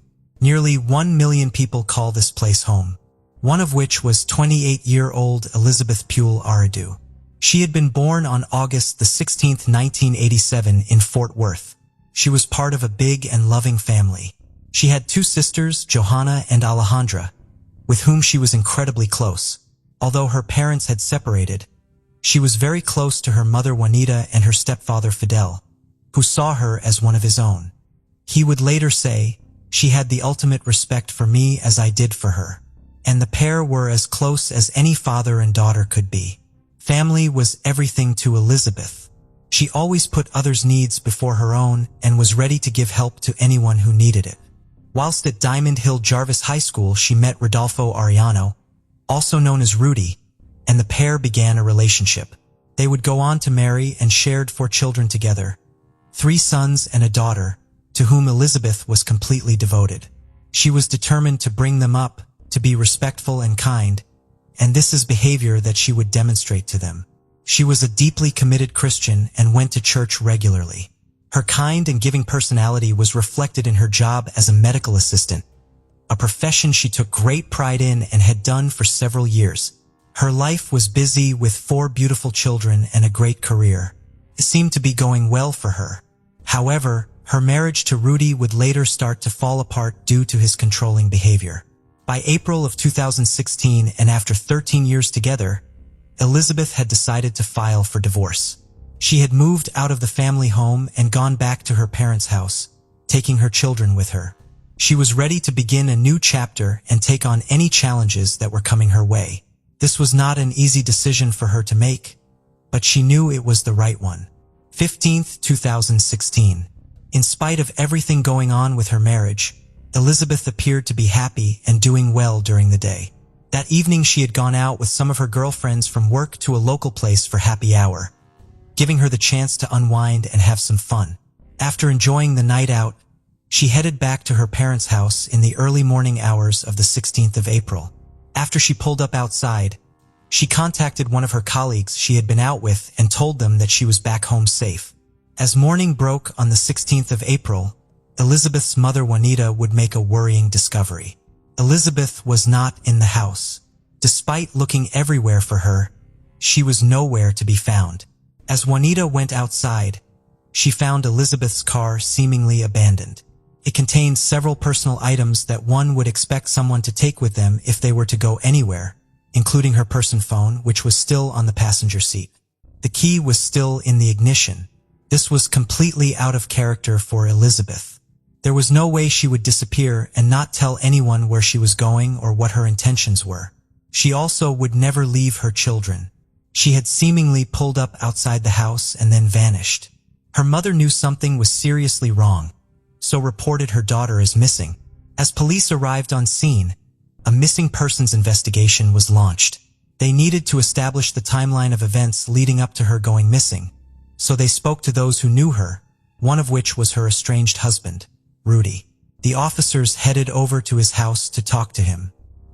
He said that he had last heard from her at 2:39 on the morning she was last seen, after she had come back from her night out. According to him, she said that she had arrived home and would be bringing the children to his place as soon as possible. He said that she explained she was going to spend the night in a hotel once she had dropped the children off at his house. When she failed to turn up, he told the officers that he assumed she had decided against bringing them and instead chose to remain where she was. The police needed to know what his movements had been that day in order to rule him out. He said he had spent the day with one of his friends and that he had got home at around midnight, saying he had stayed in his house until 7:30 a.m.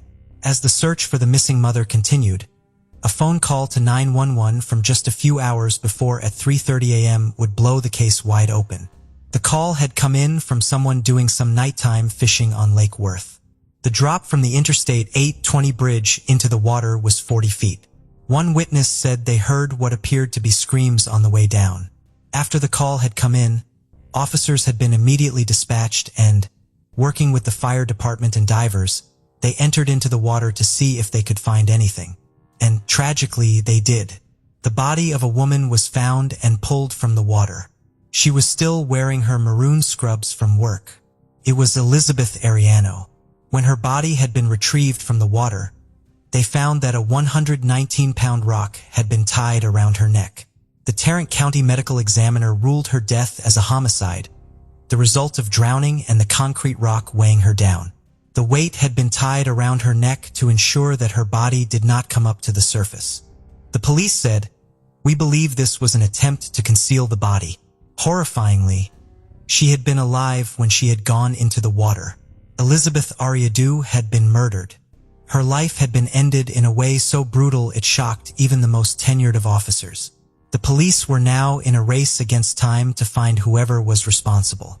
They were clearly capable of unimaginable cruelty and they needed to be stopped. They had many theories they had to consider. Had she been followed home by someone from the bar? Had an opportunist abducted and killed her after seeing her arrive home? Had this been someone lying in wait? One of the first things the police needed to do was establish who was where at the time of her murder and rule out as many people as possible. Rudy was adamant that he was at home at the time and that he had nothing to do with it. As news began to spread about what had happened, people in the community were in disbelief, stunned that something so brutal could happen. A neighbor told CBS 11, "How can somebody do something like that? I don't understand how people can be so evil and so mean to another human being." The GoFundMe was set up to help cover the costs of her funeral, and before long it had raised more than $11,000. Rudy posted this to his Facebook page and various flyers to benefits in memory of Elizabeth. Before long, her family and friends gathered for her funeral. Johanna had purchased a turtleneck for Elizabeth to wear, disguising the rope marks around her neck. Devastated, she stood next to Rudy by her sister's coffin. Although Rudy appeared to be a heartbroken widower, his behavior did not come across that way to investigators. When they had spoken to him, he didn't seem worried. He didn't seem concerned. Even though their marriage appeared to be over, she was still someone he had spent his life with, and she was the mother of his children, so his apparent lack of concern was strange. As the police continued to investigate Elizabeth's murder, they began to examine the CCTV footage from around the area, and this would give them their first solid lead. At 3:02 a.m. on the morning she went missing, a white pickup truck was seen driving away from where her parents had lived. Rudy owned a white pickup truck. An affidavit would later say this direction of travel would be the most direct path from the last place Elizabeth's vehicle was seen on camera and where she was found. In spite of his insistence that he had been at home that night, mobile phone data and mapping would also blow huge holes in his alibi. When looking into his phone records, it showed that his phone had pinged close to the house Elizabeth's parents had lived in on the morning she had disappeared. As the investigations continued, police discovered that when Elizabeth had gone out with her friends on the evening of the 15th, Rudy had made several attempts to contact her. He had sent her a message asking her when she would be clocking off from work, and records showed that he had been in the vicinity of her workplace when he had tried to get hold of her. He had also tried to call her, but she hadn't answered. Phone analysis showed he had moved from her place of work to her parents' home, knowing that's where she was staying. The picture that was being painted was a disturbing one, but detectives needed to continue to build their case against him and find more evidence that contradicted what he had told them, and linked him to what had happened to Elizabeth. In order to do this, a search warrant was issued for his house. According to an affidavit, the police showed the rope that had been used to attach the concrete to Elizabeth's body to her oldest son. It was rope that he recognized. He recalled that he had been playing with the same rope in the back garden, and he had noticed when it had disappeared. They also showed him a picture of the concrete. He recognized this too. It looked just like some concrete that had been in the garden. After his father had replaced a fence for one of his friends, the fence posts had been encased in concrete. The same concrete was also found in his truck. With the evidence piling up, investigators believed that she had arrived home from her night out, and he had ambushed her before she was able to get inside and proceeded to kidnap her. He had then taken her to the Interstate 820 bridge that ran over Lake Worth, and threw her off it with the rock tied to her neck. 10 days after his wife's body was pulled from the water, Rudy Ariano was arrested on suspicion of her murder. He was then charged and held at Mansfield City Jail on a $500,000 bond. A witness also spoke to the local media who observed his behavior the day after his wife's death. As her devastated family tried to come to terms with what had happened to her and come to terms with who was responsible, they spoke to the media about Elizabeth and how much she meant to them.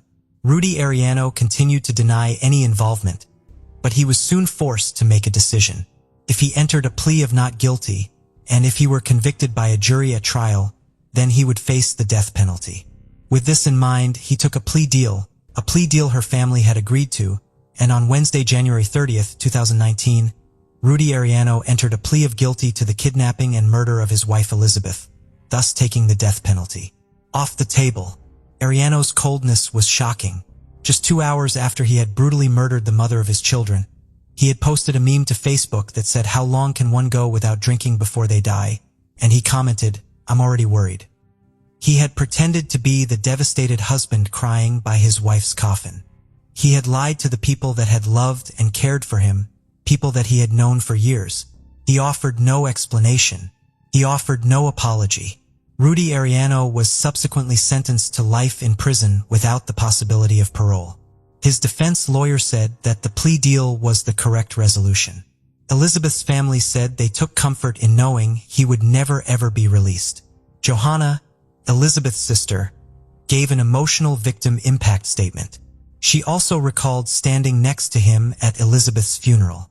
Said, "You told me the day of her burial that you wished it was you in there and how you just wanted to lay there with her. That when you married her you knew it would be until death do you part, but didn't know that it would happen so soon. You're a coward." Elizabeth's stepfather Fidel also spoke about her children. Outside the courtroom, Elizabeth's family spoke to the media. Elizabeth Pili Ariano was a devoted mother and much-loved daughter, sister, aunt, friend, and colleague. She had an enormous impact on those she knew and those she helped to care for.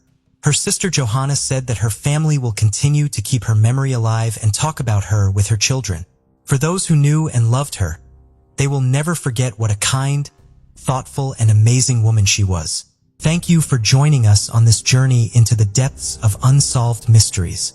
Cold cases not only challenge our understanding of the past, but also ignite our curiosity and determination for answers. Remember to subscribe to stay updated on our latest investigations. And if you have any information regarding the cases we've covered, don't hesitate to reach out. Together, we can shed light on the shadows of the past and bring closure to those who seek it. Until next time, stay vigilant, stay curious, and never stop seeking the truth.